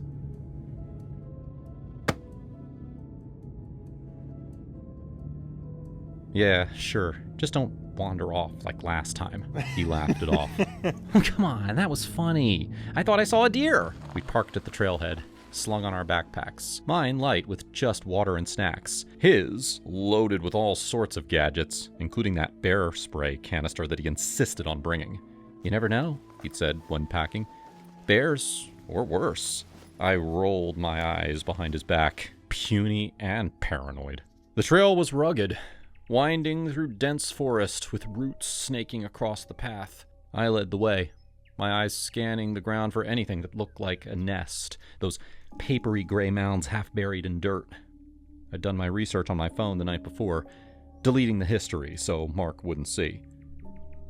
"How's work been?" he asked from behind, his voice echoing a bit in the quiet woods. "Fine, busy. Alex has me on a big campaign." "Oh yeah? That guy seems intense. You two getting along okay?" I smirked to myself. If only he knew how well. He's great. Knows what he wants. We hiked for about an hour, chatting sporadically. Mark kept trying to hold my hand, but I pulled away, saying the terrain was too uneven. "You're being weird today. Everything all right?" I turned to face him, forcing a smile. "Just tired, I guess. Work stress." He nodded, buying it like always. "Well, this hike will fix that. Hey, remember our first trip like this? Back in college? We got lost and ended up spending time under that waterfall." I cringed inwardly. That memory used to be sweet. Now it just highlighted how stuck we were. "Yeah, I remember. We were kids then." He frowned. What's that supposed to mean?" "Nothing. Let's keep going." Another half hour in, I spotted it, a suspicious bulge in the earth near a fallen log, buzzing faintly if you listened close. My heart raced. This was it. I slowed my pace, pretending to tie my shoe. "Hey Mark, check out that log up ahead. Looks like a good spot for a break." He bounded forward without a second thought, his boots crunching leaves. "Cool, yeah, I'm starving." And then it happened. His foot came down right on the nest. A low hum turned into a roar as hornets exploded from the ground, at least 50, swarming like angry black dots. Mark yelped, swatting at them. "What the?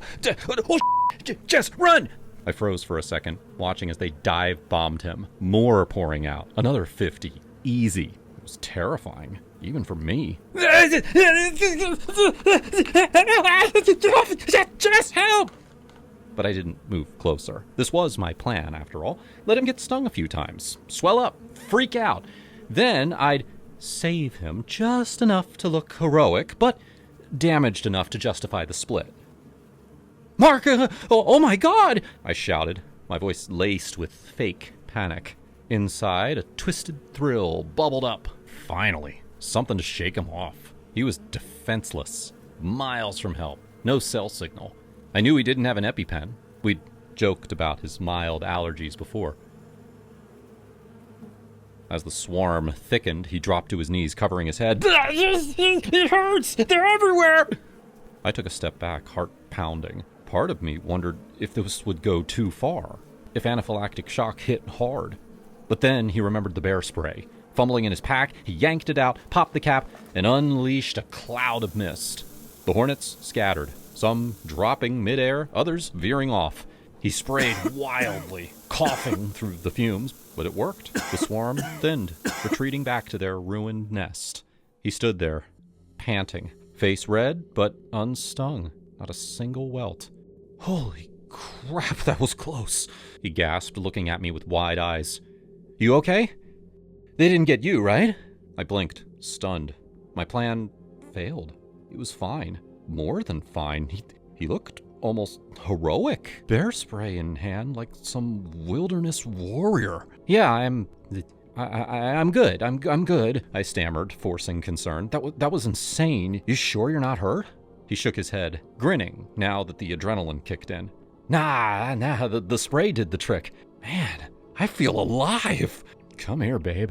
He pulled me into a hug, but I stiffened. All that build-up and nothing. No excuse, no drama. We hiked back in silence, mostly. Him recounting the story like it was an adventure. I mean, 50 hornets and then 50 more. Terrifying, but I handled it, right?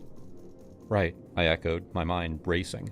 By the time we reached the car, I knew I couldn't wait anymore. The affair with Alex was too real, too consuming. That night, back at the hotel, as Mark showered off the sweat, I packed my things quietly. When he came out, I was sitting on the bed. "We need to talk," I said. He froze. "About what?" "Us. This isn't working. Today, it just showed me how different we are. You're still that immature guy who jumps into danger without thinking. I need someone stable, mature." "What? Jess, come on. The hornets weren't my fault. I saved us." "You almost got us killed. And honestly, I've been feeling this for months. We're over." He begged, tears in his eyes. "Please, don't do this. I love you. What about all our plans?" But I was done. I left him there, drove home alone, and called Alex as soon as I had a signal. "It's over with Mark. Come over."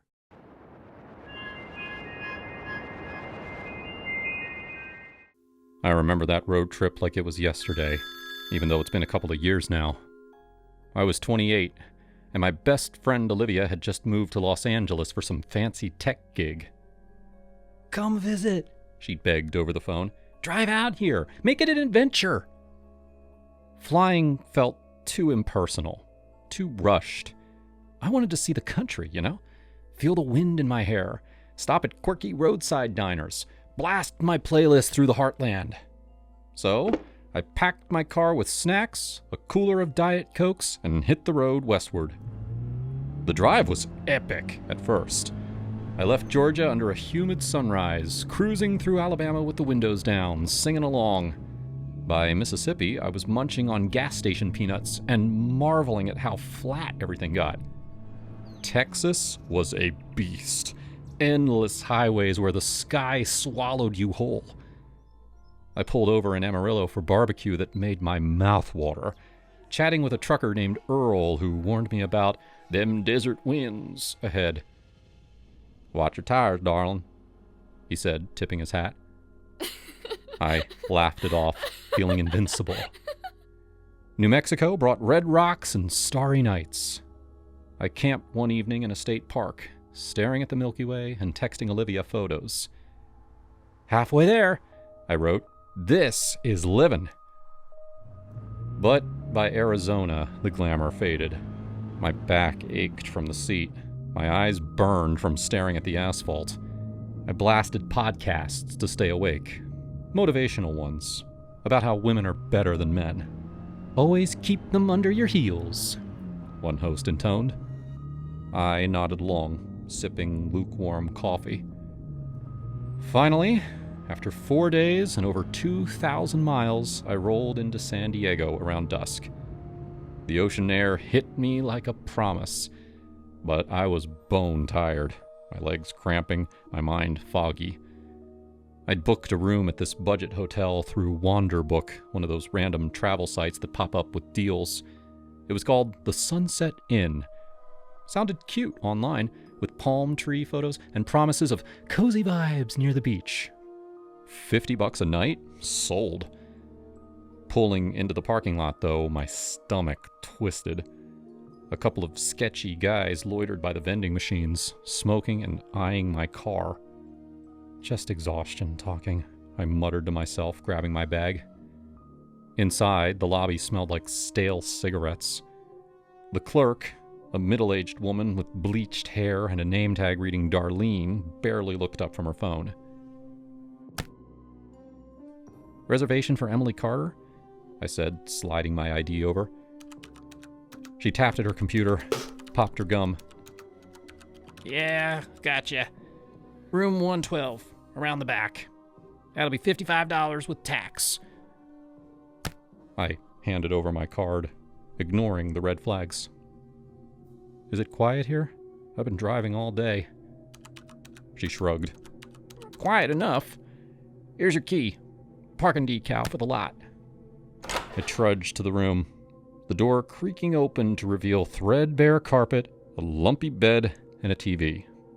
But hey, it had a deadbolt and that little chain lock thing, the bar that swings over for extra security. I'm always paranoid about that stuff.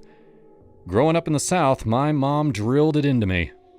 Lock everything, Em. World's full of crazies.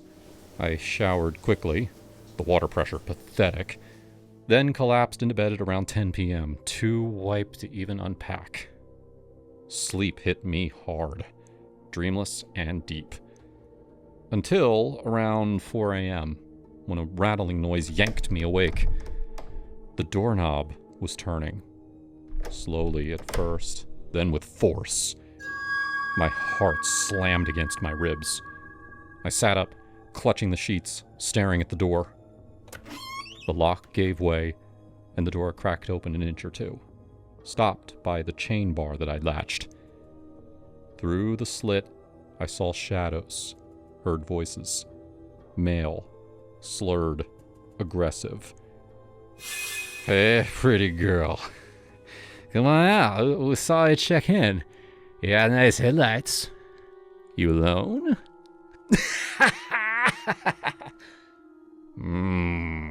Oh, yeah.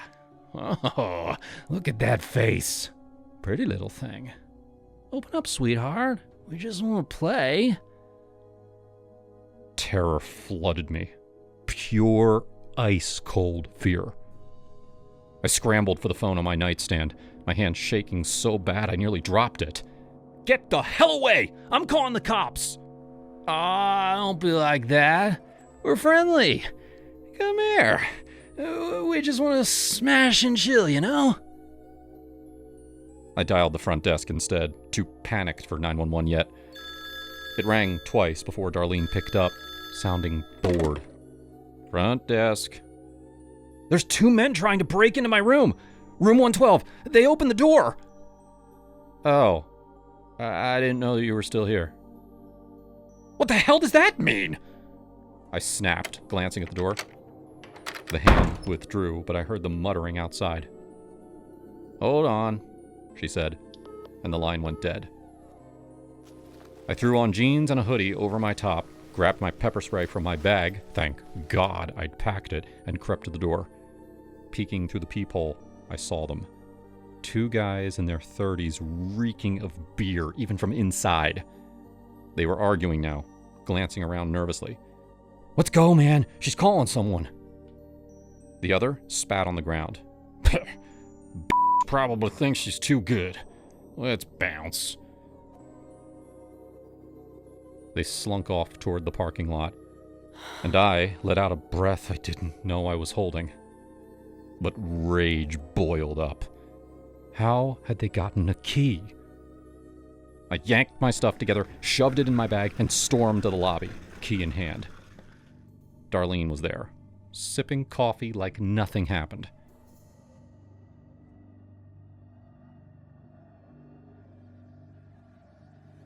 What the hell is going on? Those creeps had a key to my room. She blinked, unfazed. You don't have a reservation.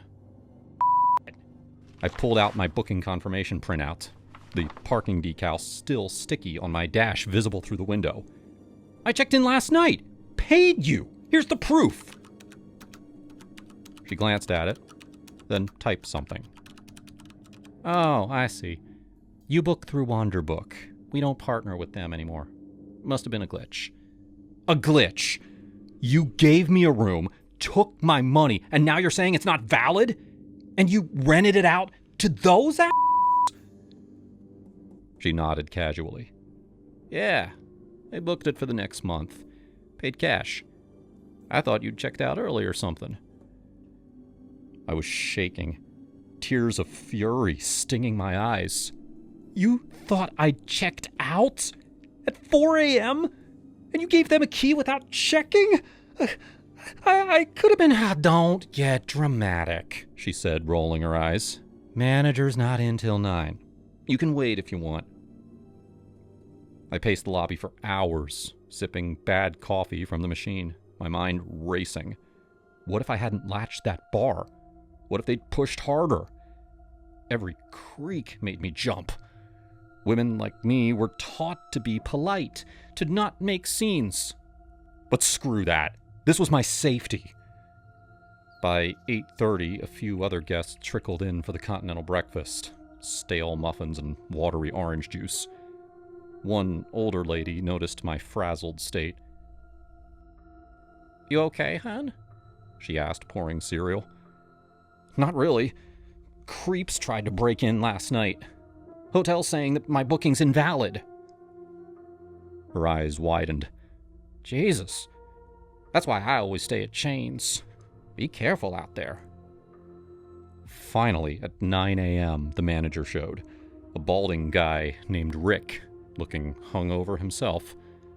I laid it all out. The booking, the intruders, Darlene's b****. I want a full refund and an apology. This could have ended badly. He rubbed his temples. Look, miss. Wanderbook's been glitchy with us. We stopped taking their reservations last month, but sometimes they slip through. I'm sorry about the mix-up. Darlene should have double-checked. Sorry? That's it? Those guys had a key! He sighed. They were regulars. Construction workers. Probably thought the room was empty. You gotta relax. I stared him down.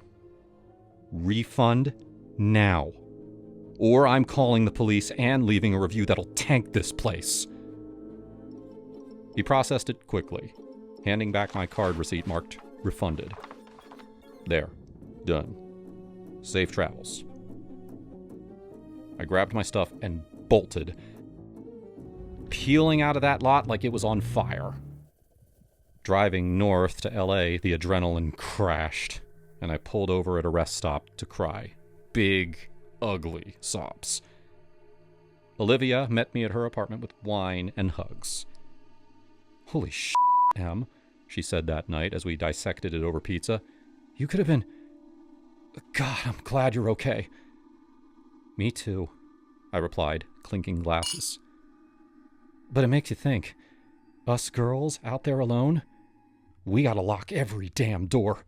Trust no one.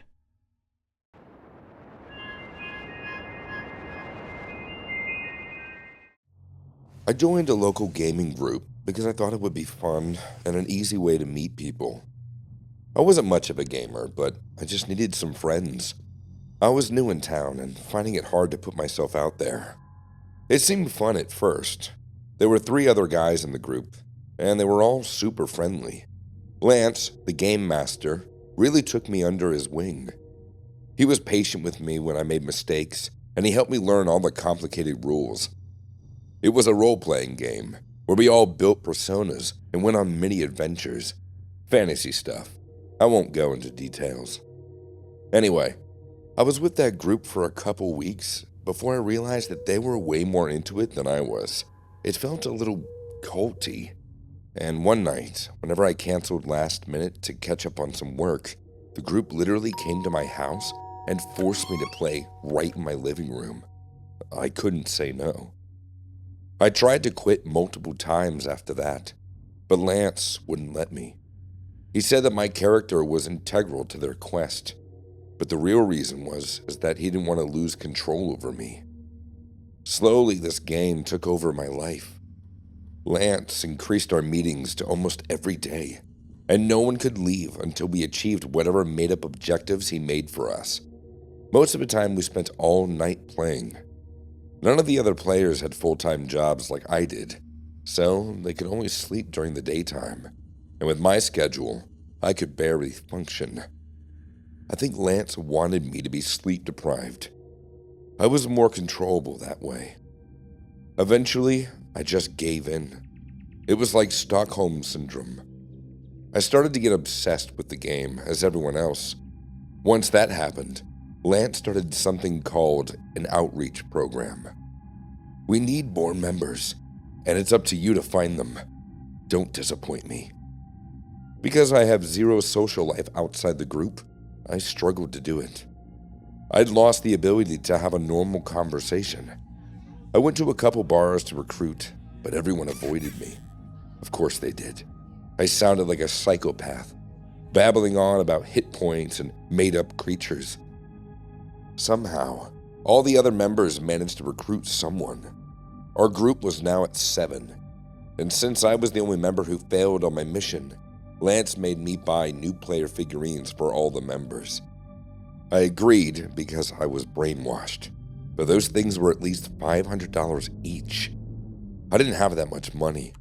My work had already decreased my hours because of my poor performance. I left work early the next day to go to the game store, still exhausted. I had a list of all the figurines that Lance wanted. I would buy as many of them as I could afford and hope that Lance would be happy. The girl who worked at the store was named Nancy. I had met her before, right after I moved into town. I didn't think she'd recognize me, but she totally did. "Zian, what happened to you? You look awful." I did look awful, even though I didn't realize at the time. I didn't answer her question. I just told her what I came there for. I needed everything they had in stock for the game. When I told her the name of the game, her eyes widened. "You know that's a cult, right?" She sat me down and asked me a bunch of questions. We talked for an hour. She even put the close sign on the door so we wouldn't be disturbed. She knew I needed help. She was insistent. She made me keep repeating all the things I've been pushed to do. And as I said everything out loud, I finally realized how messed our gaming group actually was. Nancy held my hand in support as I called Lance and told him I was done. We both knew that if I tried to see him in person, he would try to trick me to come back. Surprisingly, he didn't seem upset. "Sorry to hear that, man. We'll miss you." A huge weight was lifted off my shoulders, all thanks to Nancy. She told me to go home and get some sleep. I needed it.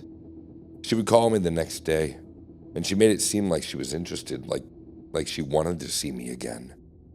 So when I went back home, I passed out. I had the best sleep of my life, but then something woke me in the middle of the night. I felt hands grab me. I heard voices. I was too groggy to see what was going on, but it looked like a dozen people had snuck into my house. And before I knew it, I was in my living room, my arms and legs tied to a chair, fully awake now. I saw the entire gaming group in my house, rifling through my stuff. Lance stood right in front of me. "You didn't complete your mission, Ian. We can't let you go until you do." My mission was to buy a bunch of stupid toys for this stupid game. How could I do that when I was tied up like this? Pretty soon I knew what he meant. I watched Lance dig through my wallet, and the others start taking all my belongings out the front door. They were robbing me of everything I had. I screamed for them to stop. There had to be at least one gamer who knew that this was wrong, but it didn't work. All of them were just as brainwashed as I was. And honestly, if I didn't meet Nancy, I probably would have stolen a bunch of stuff too.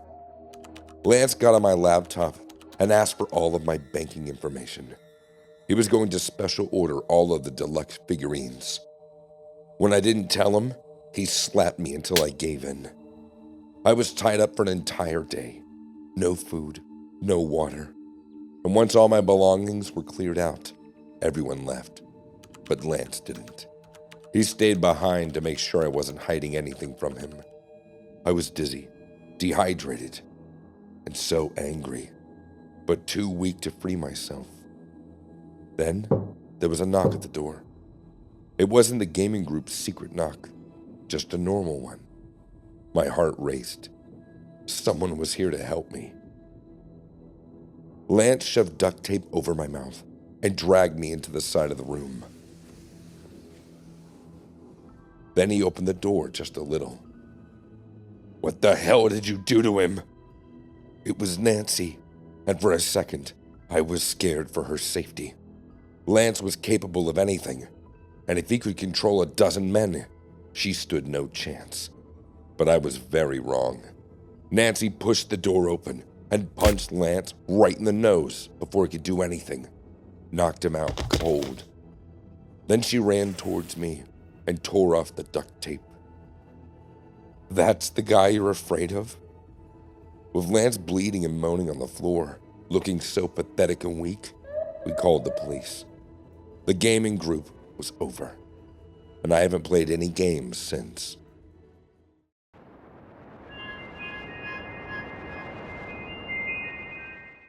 I hated my job. It was at a consulting firm, and my boss, Lawrence, made my life miserable. He was one of those "the customer is always right" bosses, which meant that he always gave our clients these unrealistic promises, and when we couldn't deliver, he'd dock our pay. It was awful. Last summer, I started job searching. It took a while, but I found the perfect job at the perfect company. I'd be doing the same tasks for double the pay.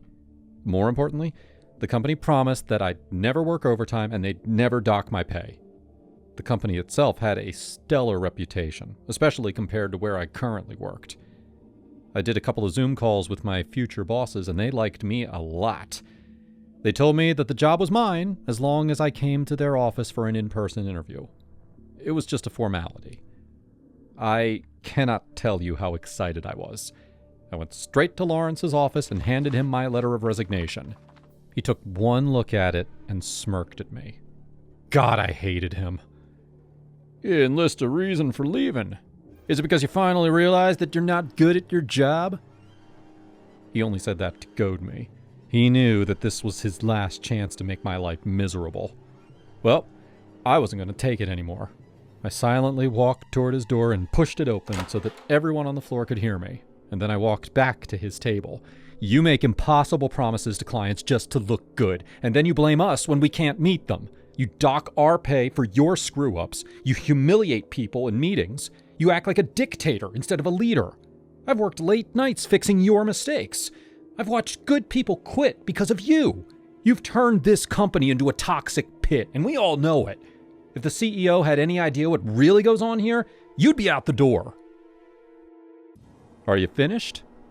"No, but my throat is." "You'll be back. No one will hire you with that attitude. You're wrong." I told him about my new job, making sure that he knew I was going to the company's biggest competitor. That was a mistake. His face went blank and he told me to leave. Security guards had to escort me out. I didn't get to clear out my desk or say anything to my coworkers, who were all staring at me. I was stripped of my ID card and locked out of the building. I felt wonderful, though. I kept thinking about Lawrence's expression as his guards dragged me away. I knew he couldn't hurt me anymore, but he sure looked like he was planning something. My in-person interview at my new company was the next day. I got up early, wore my nicest outfit, and got in my car. It wouldn't start. I'd never had car problems before. I looked under the hood and I noticed that some wires had been cut. I don't know anything about cars, but it was obvious that someone had messed with the engine. All I could think was that Lawrence was trying to mess with me. I'd figure it out later, though. I had to get to that interview on time. I tried to order an Uber, but my account was suspended. Was that Lawrence, too? Getting desperate, I hurried to the bus station at the end of my street. It had been years since I needed to take the bus. The driver was a young guy. He seemed nice, and he let me pay in cash, even though my city makes passengers use an app instead. I asked him how long it would take to get to my destination on the other side of town. He said 40 minutes, which gave me plenty of time. I sat in one of the front seats and I relaxed. Everything was going to be okay. We sped through the city, picking up about a dozen passengers. But by the halfway point, the driver took a call on his cell. I couldn't hear what he said, but he sounded really happy. He ended the call, drove another block, and parked. He wasn't even at a bus stop. We were in an industrial area next to a bunch of sketchy-looking warehouses. Sorry, ladies and gentlemen. Sit tight. We're going to have a 5-minute delay. He hurried out of the bus without any other explanation. I waited 5 minutes, but he still wasn't back. The other passengers were getting antsy. A few of them left. After 10 minutes, I called my new job to tell them the situation. The call didn't go through. We were in a total dead zone. No reception, no Wi-Fi. I was nervous, but I was mostly angry at the driver. I looked around and I saw that all the other passengers had given up and left, except for me and a homeless lady in the back. She didn't look like she was in a hurry. I stormed out of the bus and walked toward the alley where the driver had gone. He was sitting on an old tire, smoking a cigarette and playing a game on his phone. What the hell is going on?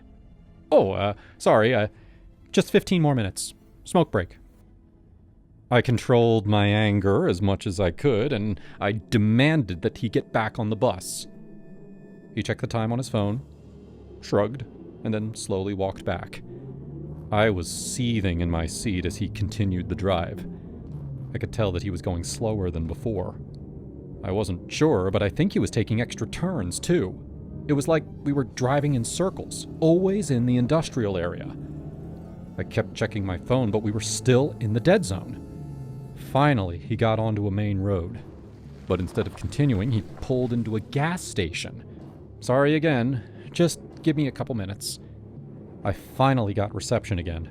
I saw a bunch of notifications flood in. I'd check those later. For now, I had to call my new job. My future boss didn't answer. He replied with a text. The position has been filled. Our company values punctuality. I looked up at the driver, the source of all my problems, and he was still sitting in his seat. He hadn't even gotten up yet. I had no doubt in my mind that he was doing this on purpose. And with my blocked Uber account and my messed up car, it had to be related. It was Lawrence. He was behind all this. Some elaborate scheme to stop me from working with their competitors. I jumped up out of my seat and I rushed to the driver. He looked up at me, a blank smile on his face, and I couldn't control myself. I punched him in the neck.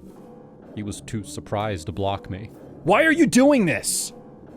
He begged me to stop. I grabbed his shoulders and I shook him until he told me the truth. "A guy, he paid me $5,000. The homeless lady in the back of the bus was screaming. I ran out of there before the police showed up.